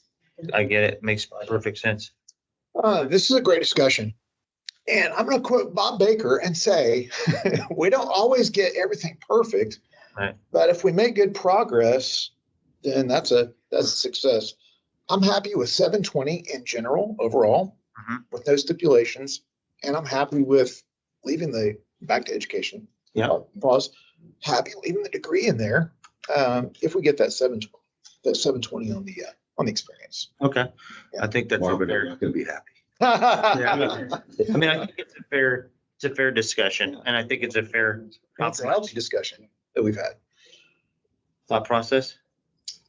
I think it's logical what you said about not having it all fall into One one category. but I also agree with what she said in that if you worked for my firm, that might be difficult. It is because difficult. Yeah. Yeah. I'm not doing property management because I We don't don't feel either. like I'm competent in it. And if we're doing commercial, it's very limited. Right. So It's gonna be really tough. it would be tough. Yeah. I mean, so it makes sense because I wouldn't want a broker who would just to. Yeah, none of my guys would ever make it Leasing, because but it if would be they're a hard. property manager, I won't let them do sales. Right. Mhm. So, Yeah. yeah, It makes sense. Yeah. yeah, You think about your, Practicality of it would be Yeah. difficult. yeah. You have that general competency requirement just as a license holder that Mhm. you can't do anything that you're not competent to do. True. right. That kind of covers you in that, I Mhm. think. Yeah. And if, to the extent you're supervising, like we're talking about the transaction supervision, it's got to be by somebody who is competent. It doesn't have to be you, the broker. Right. But you have to know enough to say, I'm not. Confident. One thing I was gonna say, so I think this has been a really great conversation, and maybe what would be helpful is for us to send out sort of a summary or take it from the minutes of what paths are on the table. Maybe we summarize them right now so that we remember this. Yes. But is for everyone to take it home and digest it and work, like come up with some ideas or whatever, and then bring those back to the next meeting as a starting point. Because I think sometimes if you just got the one, you're working from that. But if you've gone home and you've looked at it and you've digested it, then you're not just bringing forward one proposal. Everyone's coming and saying, well, you know what, I actually stopped and I thought about it and I visited it with so-and-so and they mentioned this idea and I hadn't thought about that perspective. So maybe that's the next step forward is like, okay, well, here's what we've discussed. Let's walk through. It sounds, if I'm remembering, it sounds almost like there's like 3 real options on the table that people are looking at with some caveats.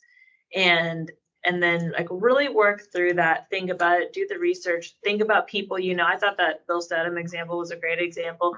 Think about what you're seeing out there. And then when you come back in July, you've still got time. Though I understand why, we are on a clock a little bit, but Yeah. Less so with this stuff because this is rule. But as you're looking at it, think, okay, what does this mean? What does this actually look like? Is it, maybe reread that governor's letter. It's not that you can't ever do anything, but it's that it's got to be grounded in our authority and with this eye toward, not, Tony says it, like pulling the ladder up. We're not making it harder. We're not trying to increase, we're a licensing agency, we're a regulatory agency. We want competent people who meet our minimum standards. And of course, we always want people who are going to go above our standards, but we're not going to regulate to that. There's gotta be Makes something sense. she can work with. Yeah, well, That's part. that's correct too. Like, are we, that was the thought I had, which is if you eliminate that degree requirement, what does that do from the practical side of things? And I don't know the answer to that. And I don't know if Denise knows the answer to that off the top of her head, but I think those are the, because reality, as we all know, there's law and there's reality. And that's, we got to meet in the middle. but always on the side of law. Correct. So, all right, so let's just kind of rehash and talk through this. I think our current proposal that you have up on the screen, Vanessa, I think we leave that in place. That's one proposal. And the modification, if I remember correctly, the only modification that would be in option number 2, well, proposal number 2 would probably be to eliminate the degree altogether and just give credit for the classes and related experience there and leave the experience points the way they are. I don't think anyone's balking at the experience points. I think everyone's in agreement there. Right. And then I think that's right. You still wanting to explore the experience side of things a little bit in your heads? I think a future discussion could be, I've got 50,000 experience points. Could I trade that for some education hours? Let's put that down. I think So- that's a good point. It'd be like you said it before, like Knowledge. Like a sliding scale. Sliding scale. Somebody said toggle. I love that word. Sliding scale or toggle? Sliding scale. I like sliding. You're like a sliding scale.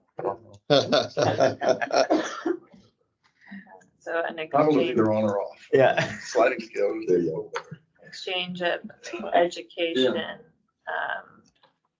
for Experience. Yeah. this will help me in the months to come when I'm like, what did we say? Now with this being said, are we gonna have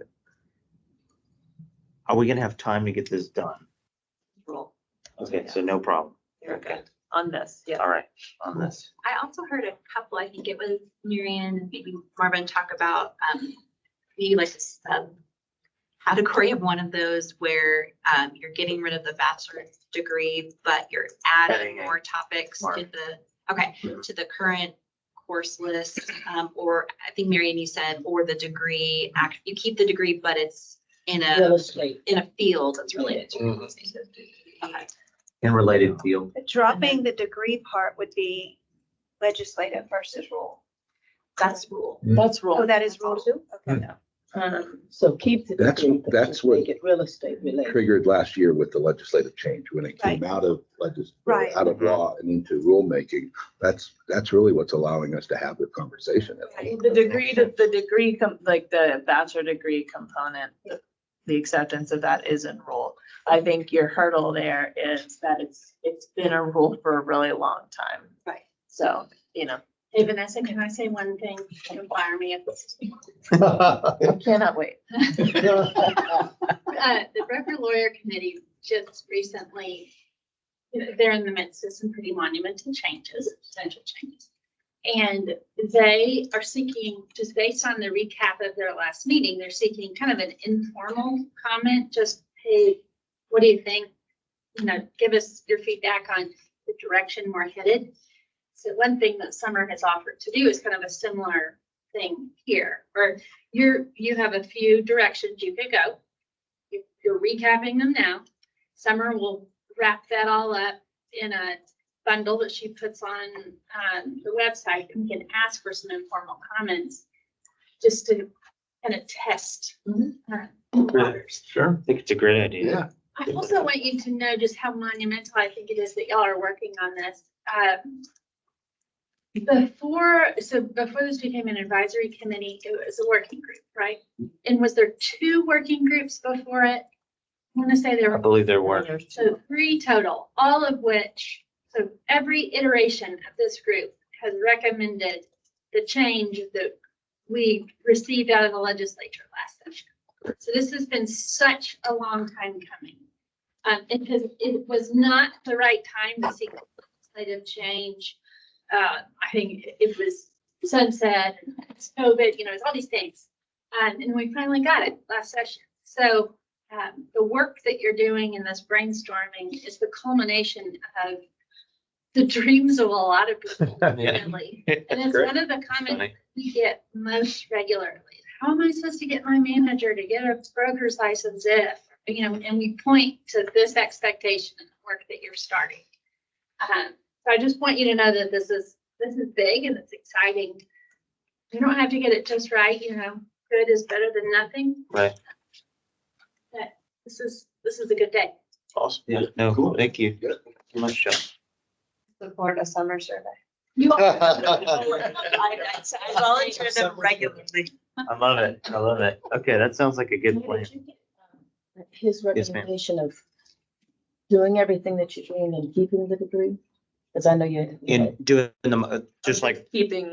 In other words, you explained, because you talked about. Well, I would think as proposed, I'm good Right. with that, yeah. just leave it as is. Leave it as is. Secondary would be, yeah, Yeah. removing, and then third would be just giving experience points for the classes taken and for related degrees.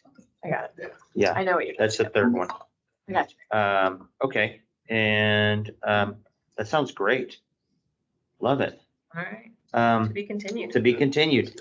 Okay, so let's move on to the next section here. Right.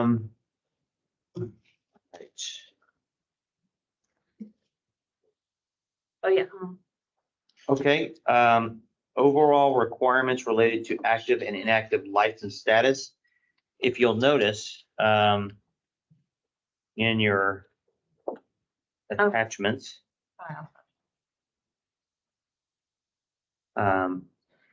in your attachments here, it talks about, is your CE credit more than 2 years old?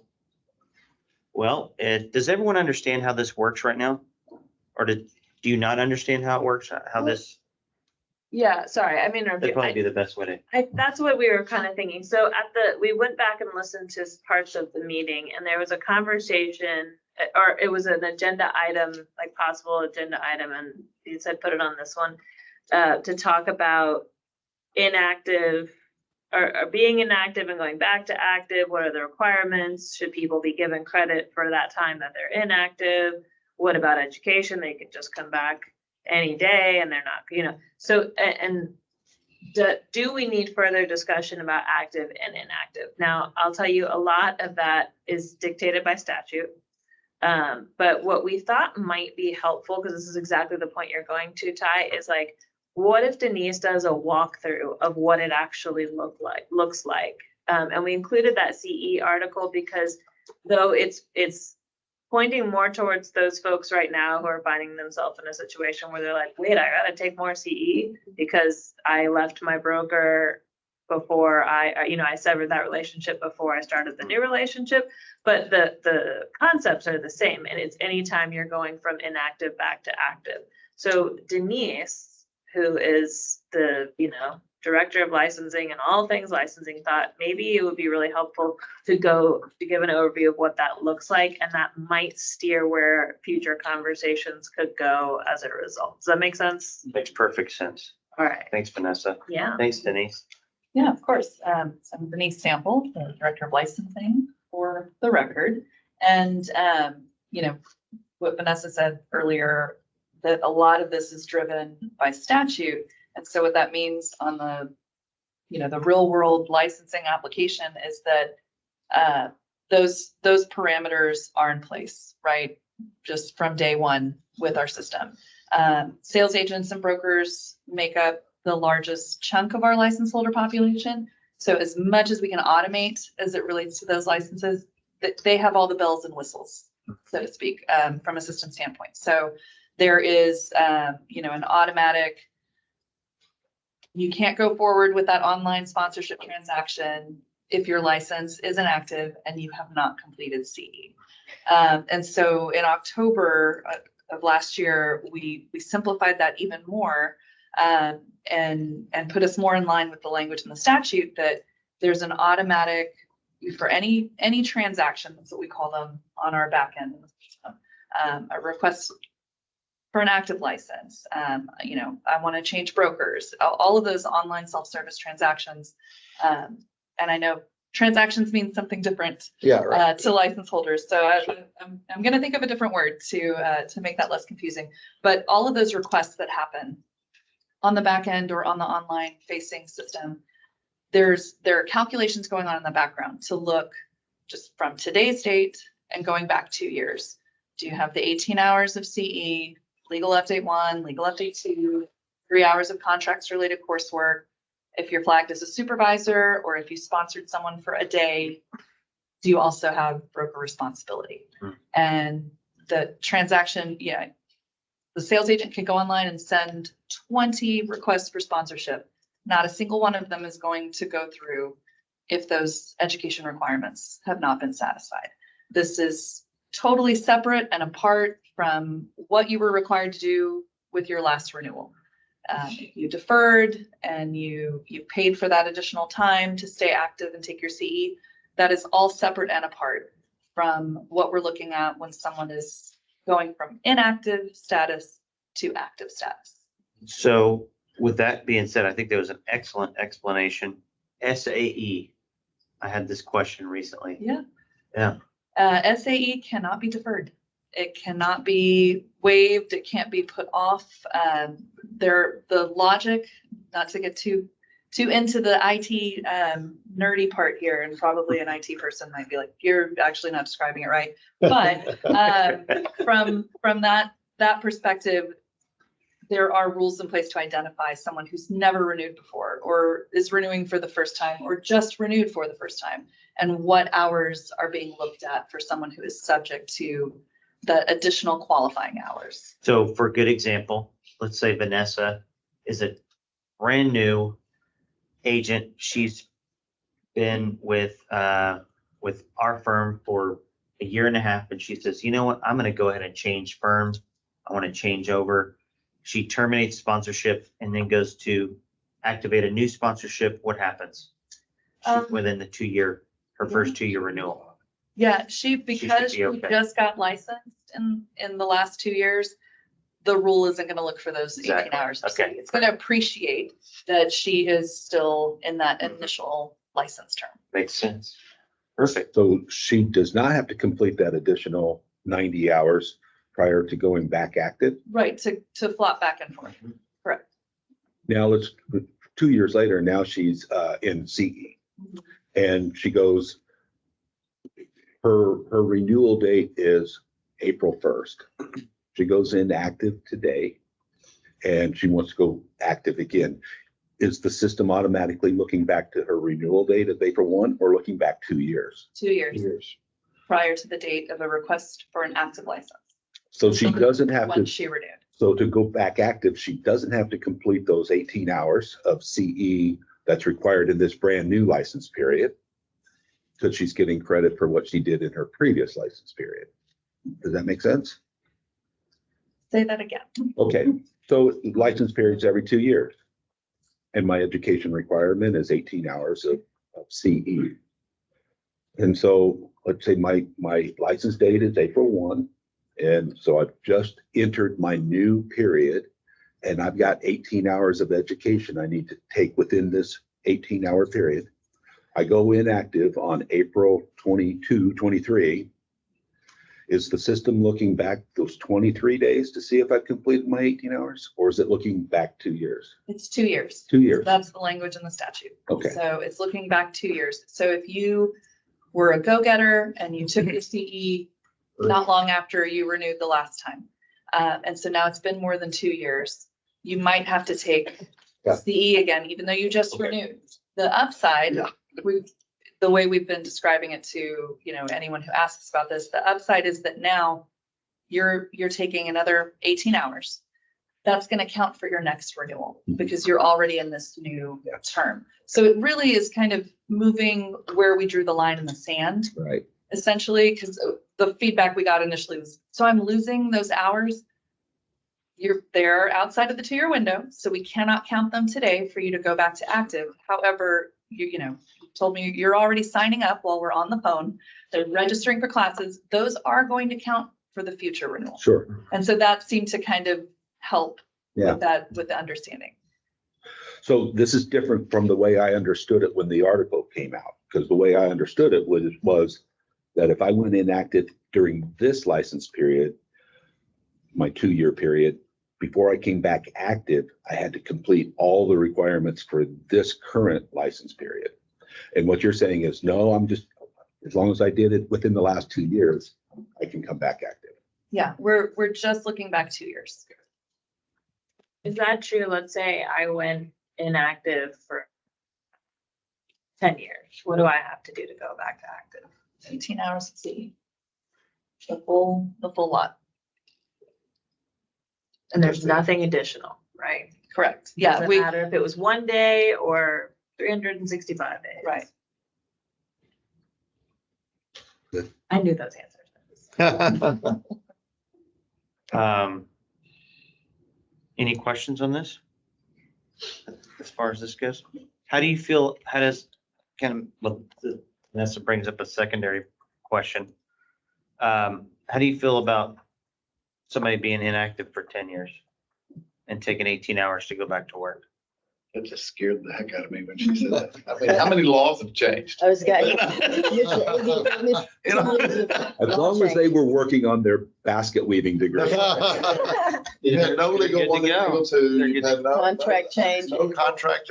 Wow. They want to Well, they're get it. 18 hours. But only that, yeah, that's true. They'd have to Right, get they all don't know of what the- the law is today. They may not know how many times it changed, but they're gonna take a current contracts related It's up course, to the the broker. current legal let's say 1 and 2. And then we're gonna throw in Elective. broker responsibility. We should maybe make them take brokers. I'm almost not even kidding. No, I don't think you should, no, I don't think so. Yeah, that is a scary thought process. You know, I have a guy. Here he was. Is there, Vanessa, is that a, Basically, they can do that in 2 days. yeah, Is what?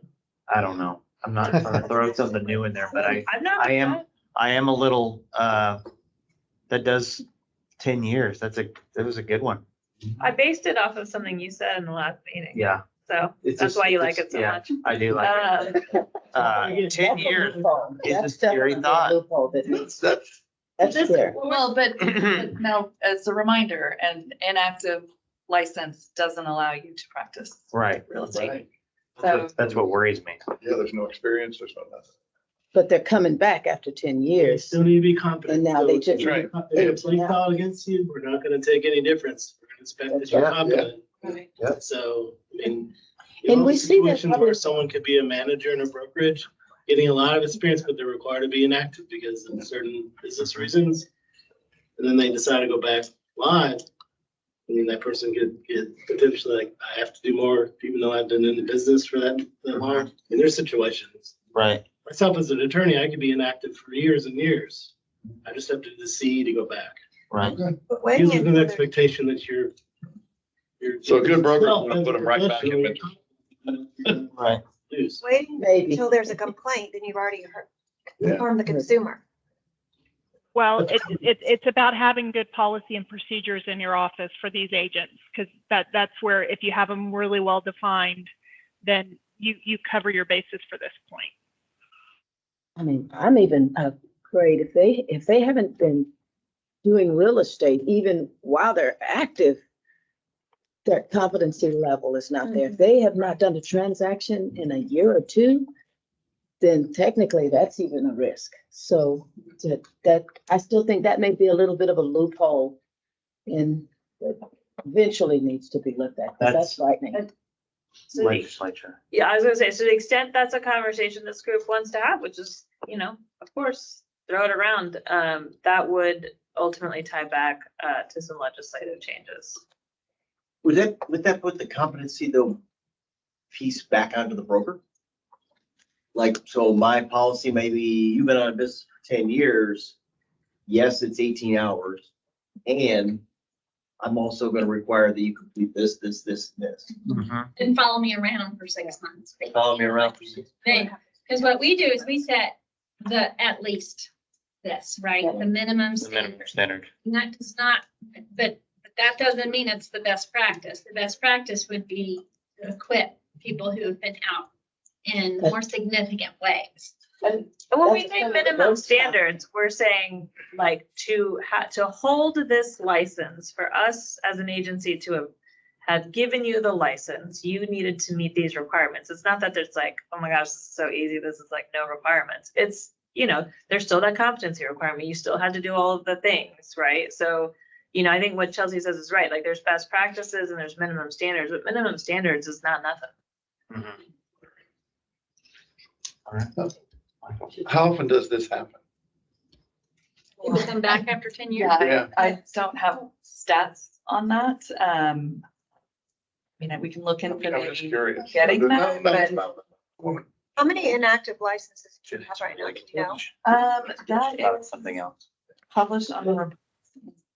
I think it's probably more common with agents transitioning from one city to another, where they practiced in Texas, left and lived in California 10 years, and then decide to come back and activate their license again. So I think that's at least the stuff that comes across my desk, that the agents that come in are the ones that are transitioning from one state to another, that are a long time not in the business. There's different. There's no limit. There's, because the idea is you're not able to practice, and then to come back to active, you're gonna have to complete CE. And to be current on your education and still meet all of the other requirements. Right. I have another question actually, Denise, and it goes back to the broker thing. And I know you're not gonna have the answer right now, but it would be really cool to find out what the average number of CE hours Texas brokers have. Thinking through your, And the thought process is, what is the average as it stands right now? So if we say you've got 1,200, I've got 1,500, and then somebody else has 600, what is the actual average of all the brokers throughout the state? What is the average amount of CE hours that they currently have, that they've that accumulated. they've accumulated over the course of their license history? Managing brokers or just brokers? Just brokers in general. Just like, you'll have the ones that have held the license since 1972, I know. and the ones who are just. Just an 80. average, Less than average. 2. Oh, totally different. I'm not that. Totally Can you make any? Can you exclude him from the mix? No. I didn't even uh, see I him can for the first definitely 12 look years. into that, Yeah. if that's the data we When did can we pull let out that of our see? system 92?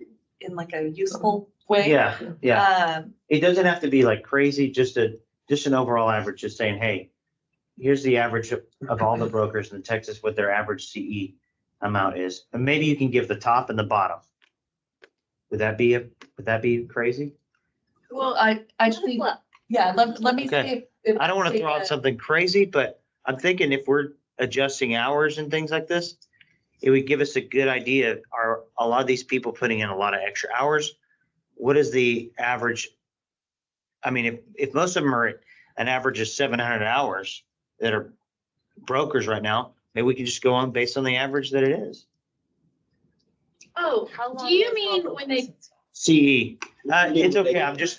I'm thinking because the requirements are much different from 1980 than they are now. We didn't have CE until 92, Exactly. 92 or something, yeah. You said if you go out to Trek now, look at each broker's license, see how much Mhm. CE hours total.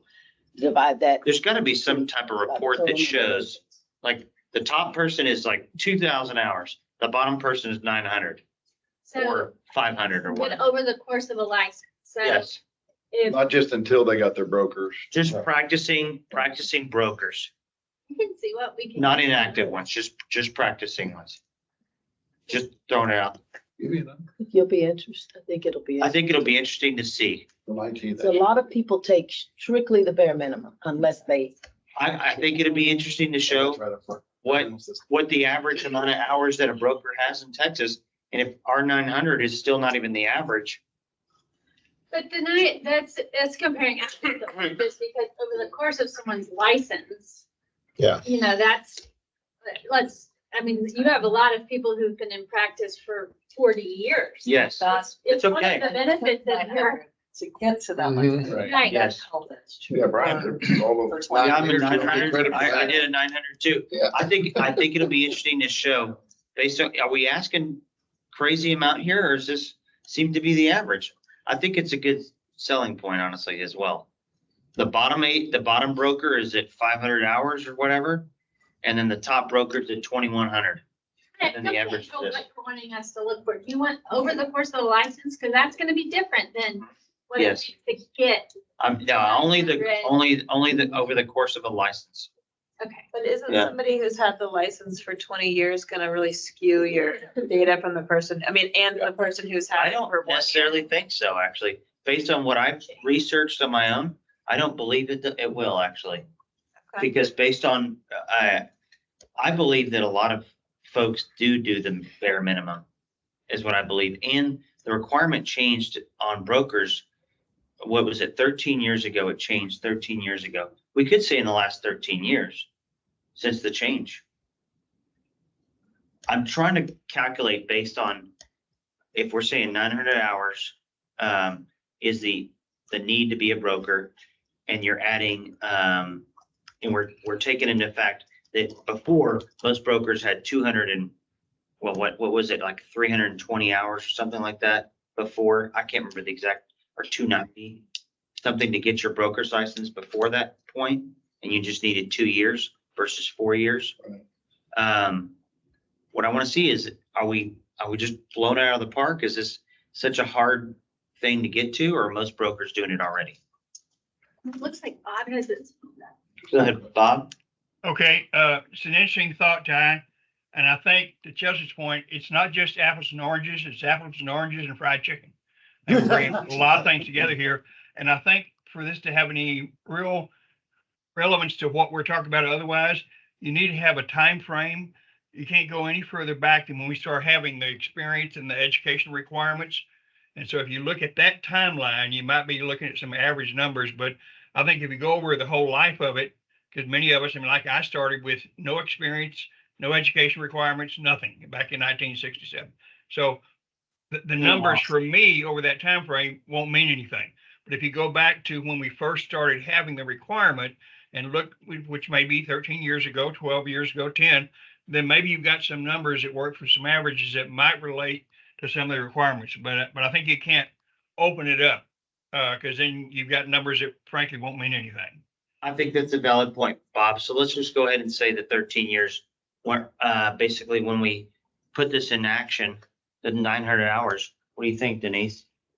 This is helpful because now I think I have a better idea of what we're going to see if we can Yes. pull from our Mhm. database. Because, we only have education.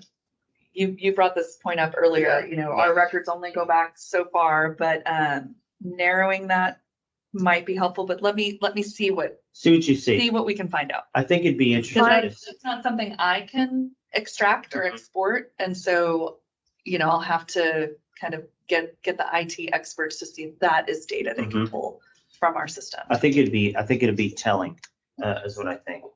My hypothesis on this is that this is a lifestyle business for most agents. 90% of agents, it's a lifestyle business that fits in with their daily life. So it's going to be the minimum requirement. That just knowing how realtors work in the real world, minimum requirement, and how many forget to finish their education by the time it's due.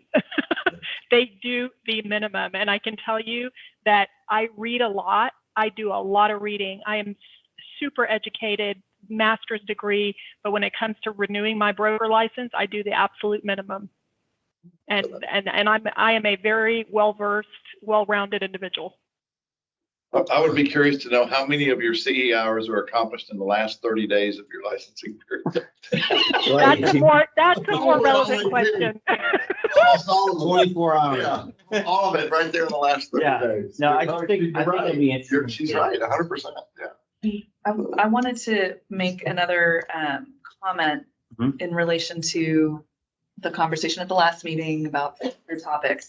And, in case this wasn't brought up, but I feel like I understood that there was also a question about for broker applicants and the active experience, are they able to get credit for the times that their license was inactive? And so I'm just here to reiterate that no, that's part of the review of an individual broker application, is to go in and look at all the dates to and from, all the breaks, and only include the times that the license was active towards those 4 out of the last Yes, we 5 did years. ask that question. Thank you. Yeah, so I just Thank want you to for that. I confirm really that. appreciate it. Yeah. Yeah, that's good. That's a good one.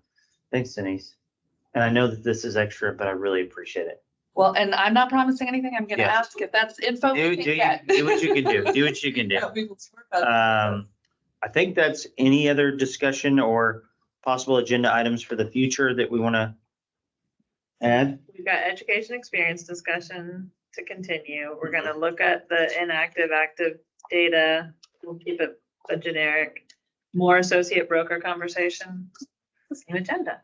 That's great. Dates on there, yeah.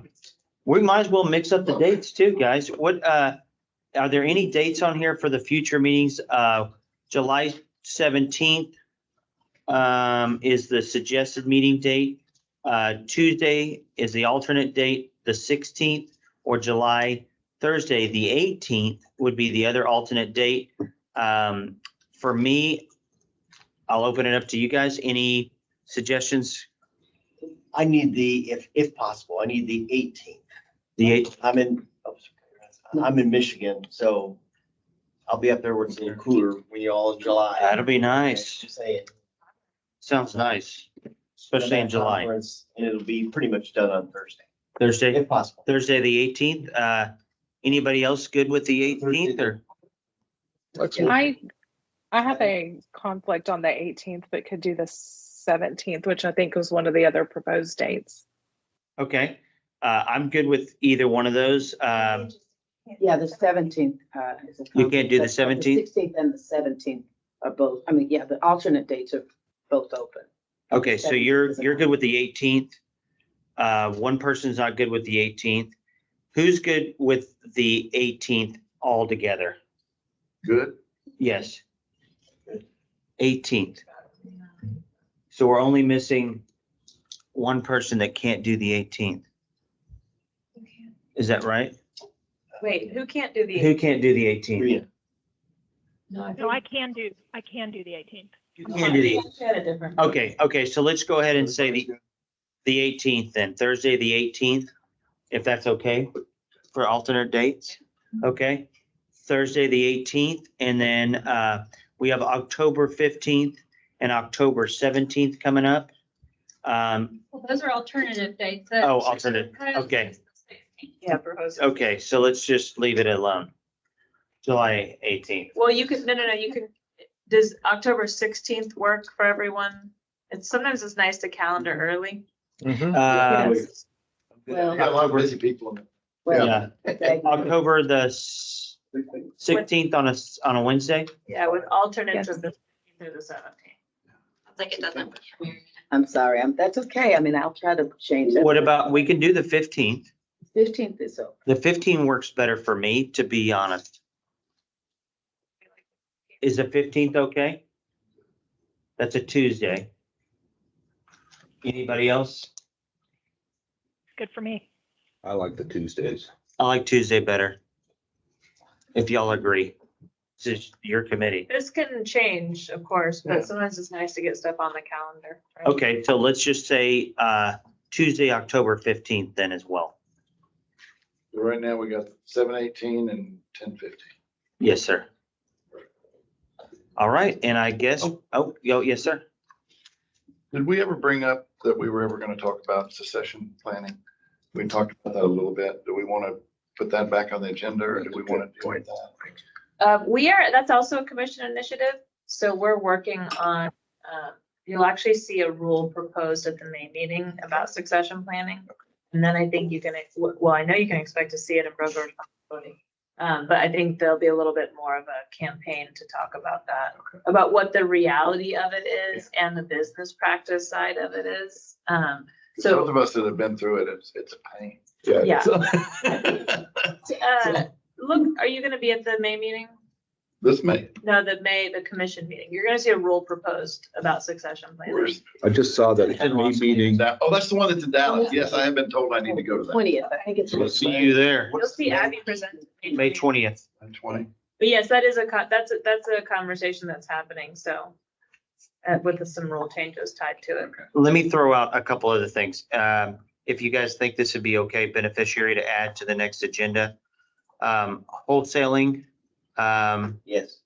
piece to it, where we add a possible, some type of automatic disclosure, and it would probably have to go to broker lawyer, but a suggestion to add a checkbox or an assignment or not an assignment to the residential 1 to 4. Yeah, that, they actually just had that. They did. And what did they? I think they decided to pass on it for now. That's interesting. I mean, we have it on the commercial contract. That is interesting. That was my thought process. I've got an actual real world example that I'd like to be able to bring up. This is one I'm going to be turning in. But I think it's something I would like to propose, but if they pass on it, You can always submit comment. I mean. Yeah, Yes. it's never over. I think we should put it on the agenda. For wholesaling, an assignment, yes or no checkbox, maybe a discussion on that. Is the assignment issue, or is the wholesaling issue, the problems with it?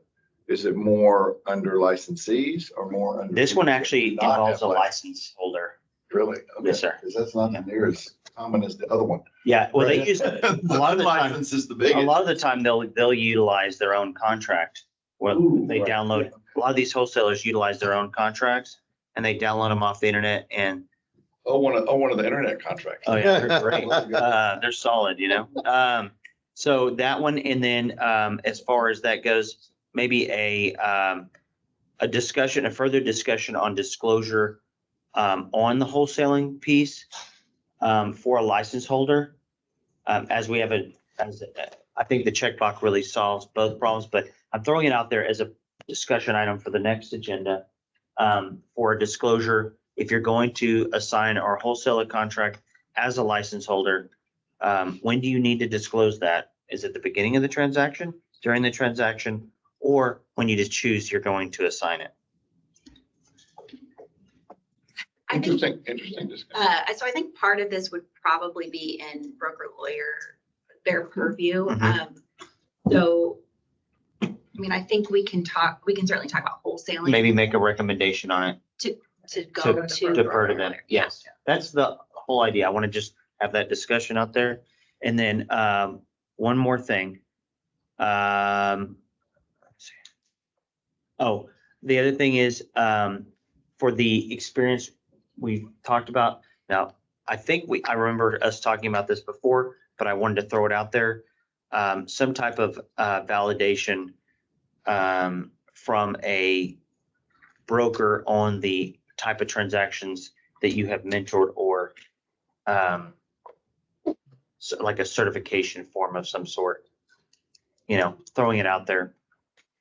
Just putting it out there is just good. Under the coaching and assistance. Yes. The transaction, okay.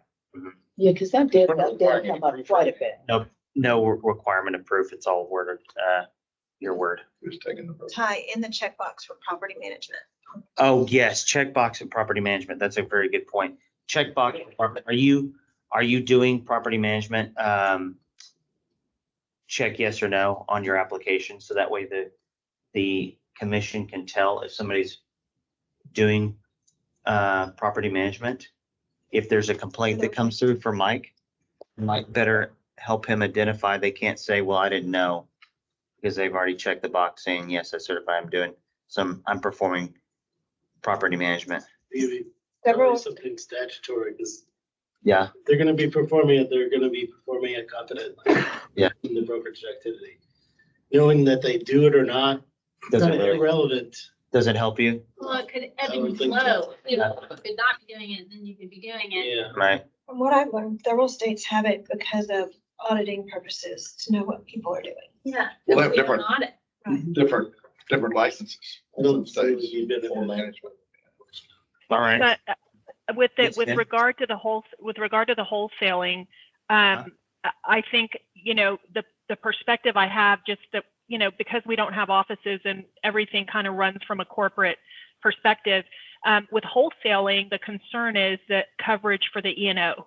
And so what we do is have a policy. Anybody you have to get approval to be able to do wholesaling. Not anybody can do it. And they have to have their own E&O coverage They've got to have their own liability policy. We have very strict guidelines on how they can operate, and they have to get permission from our regional management. So, you know, it's more of a coverage. It's because there's no coverage for E&O. And so the question is, does the broker become responsible?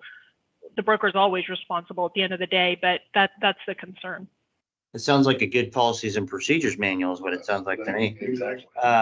Sounds like a really good one. Okay, those are my thoughts. Any other comments, questions, words of wisdom?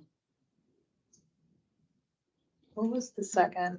Oh, the checkbox. Mhm. Okay. Checkbox. Okay, so if all of those are on the agenda, I don't know if you want to spread something out. That's going to be, just be prepared for. Hopefully 2 of those will go quick. Okay. We can just say yes, no. Okay. You know what I mean? Let's remember this moment, everybody. Can I apologize right now and then Yes or no? hurt me later? All right, with that being said, I hope everyone enjoys their week and has a wonderful day. And thank you all for being here. Thank you, guys. Meeting adjourned. Great job, Ty, with the meeting. Thank you so much. Oh, thank you so much. Have a good day, okay? You too.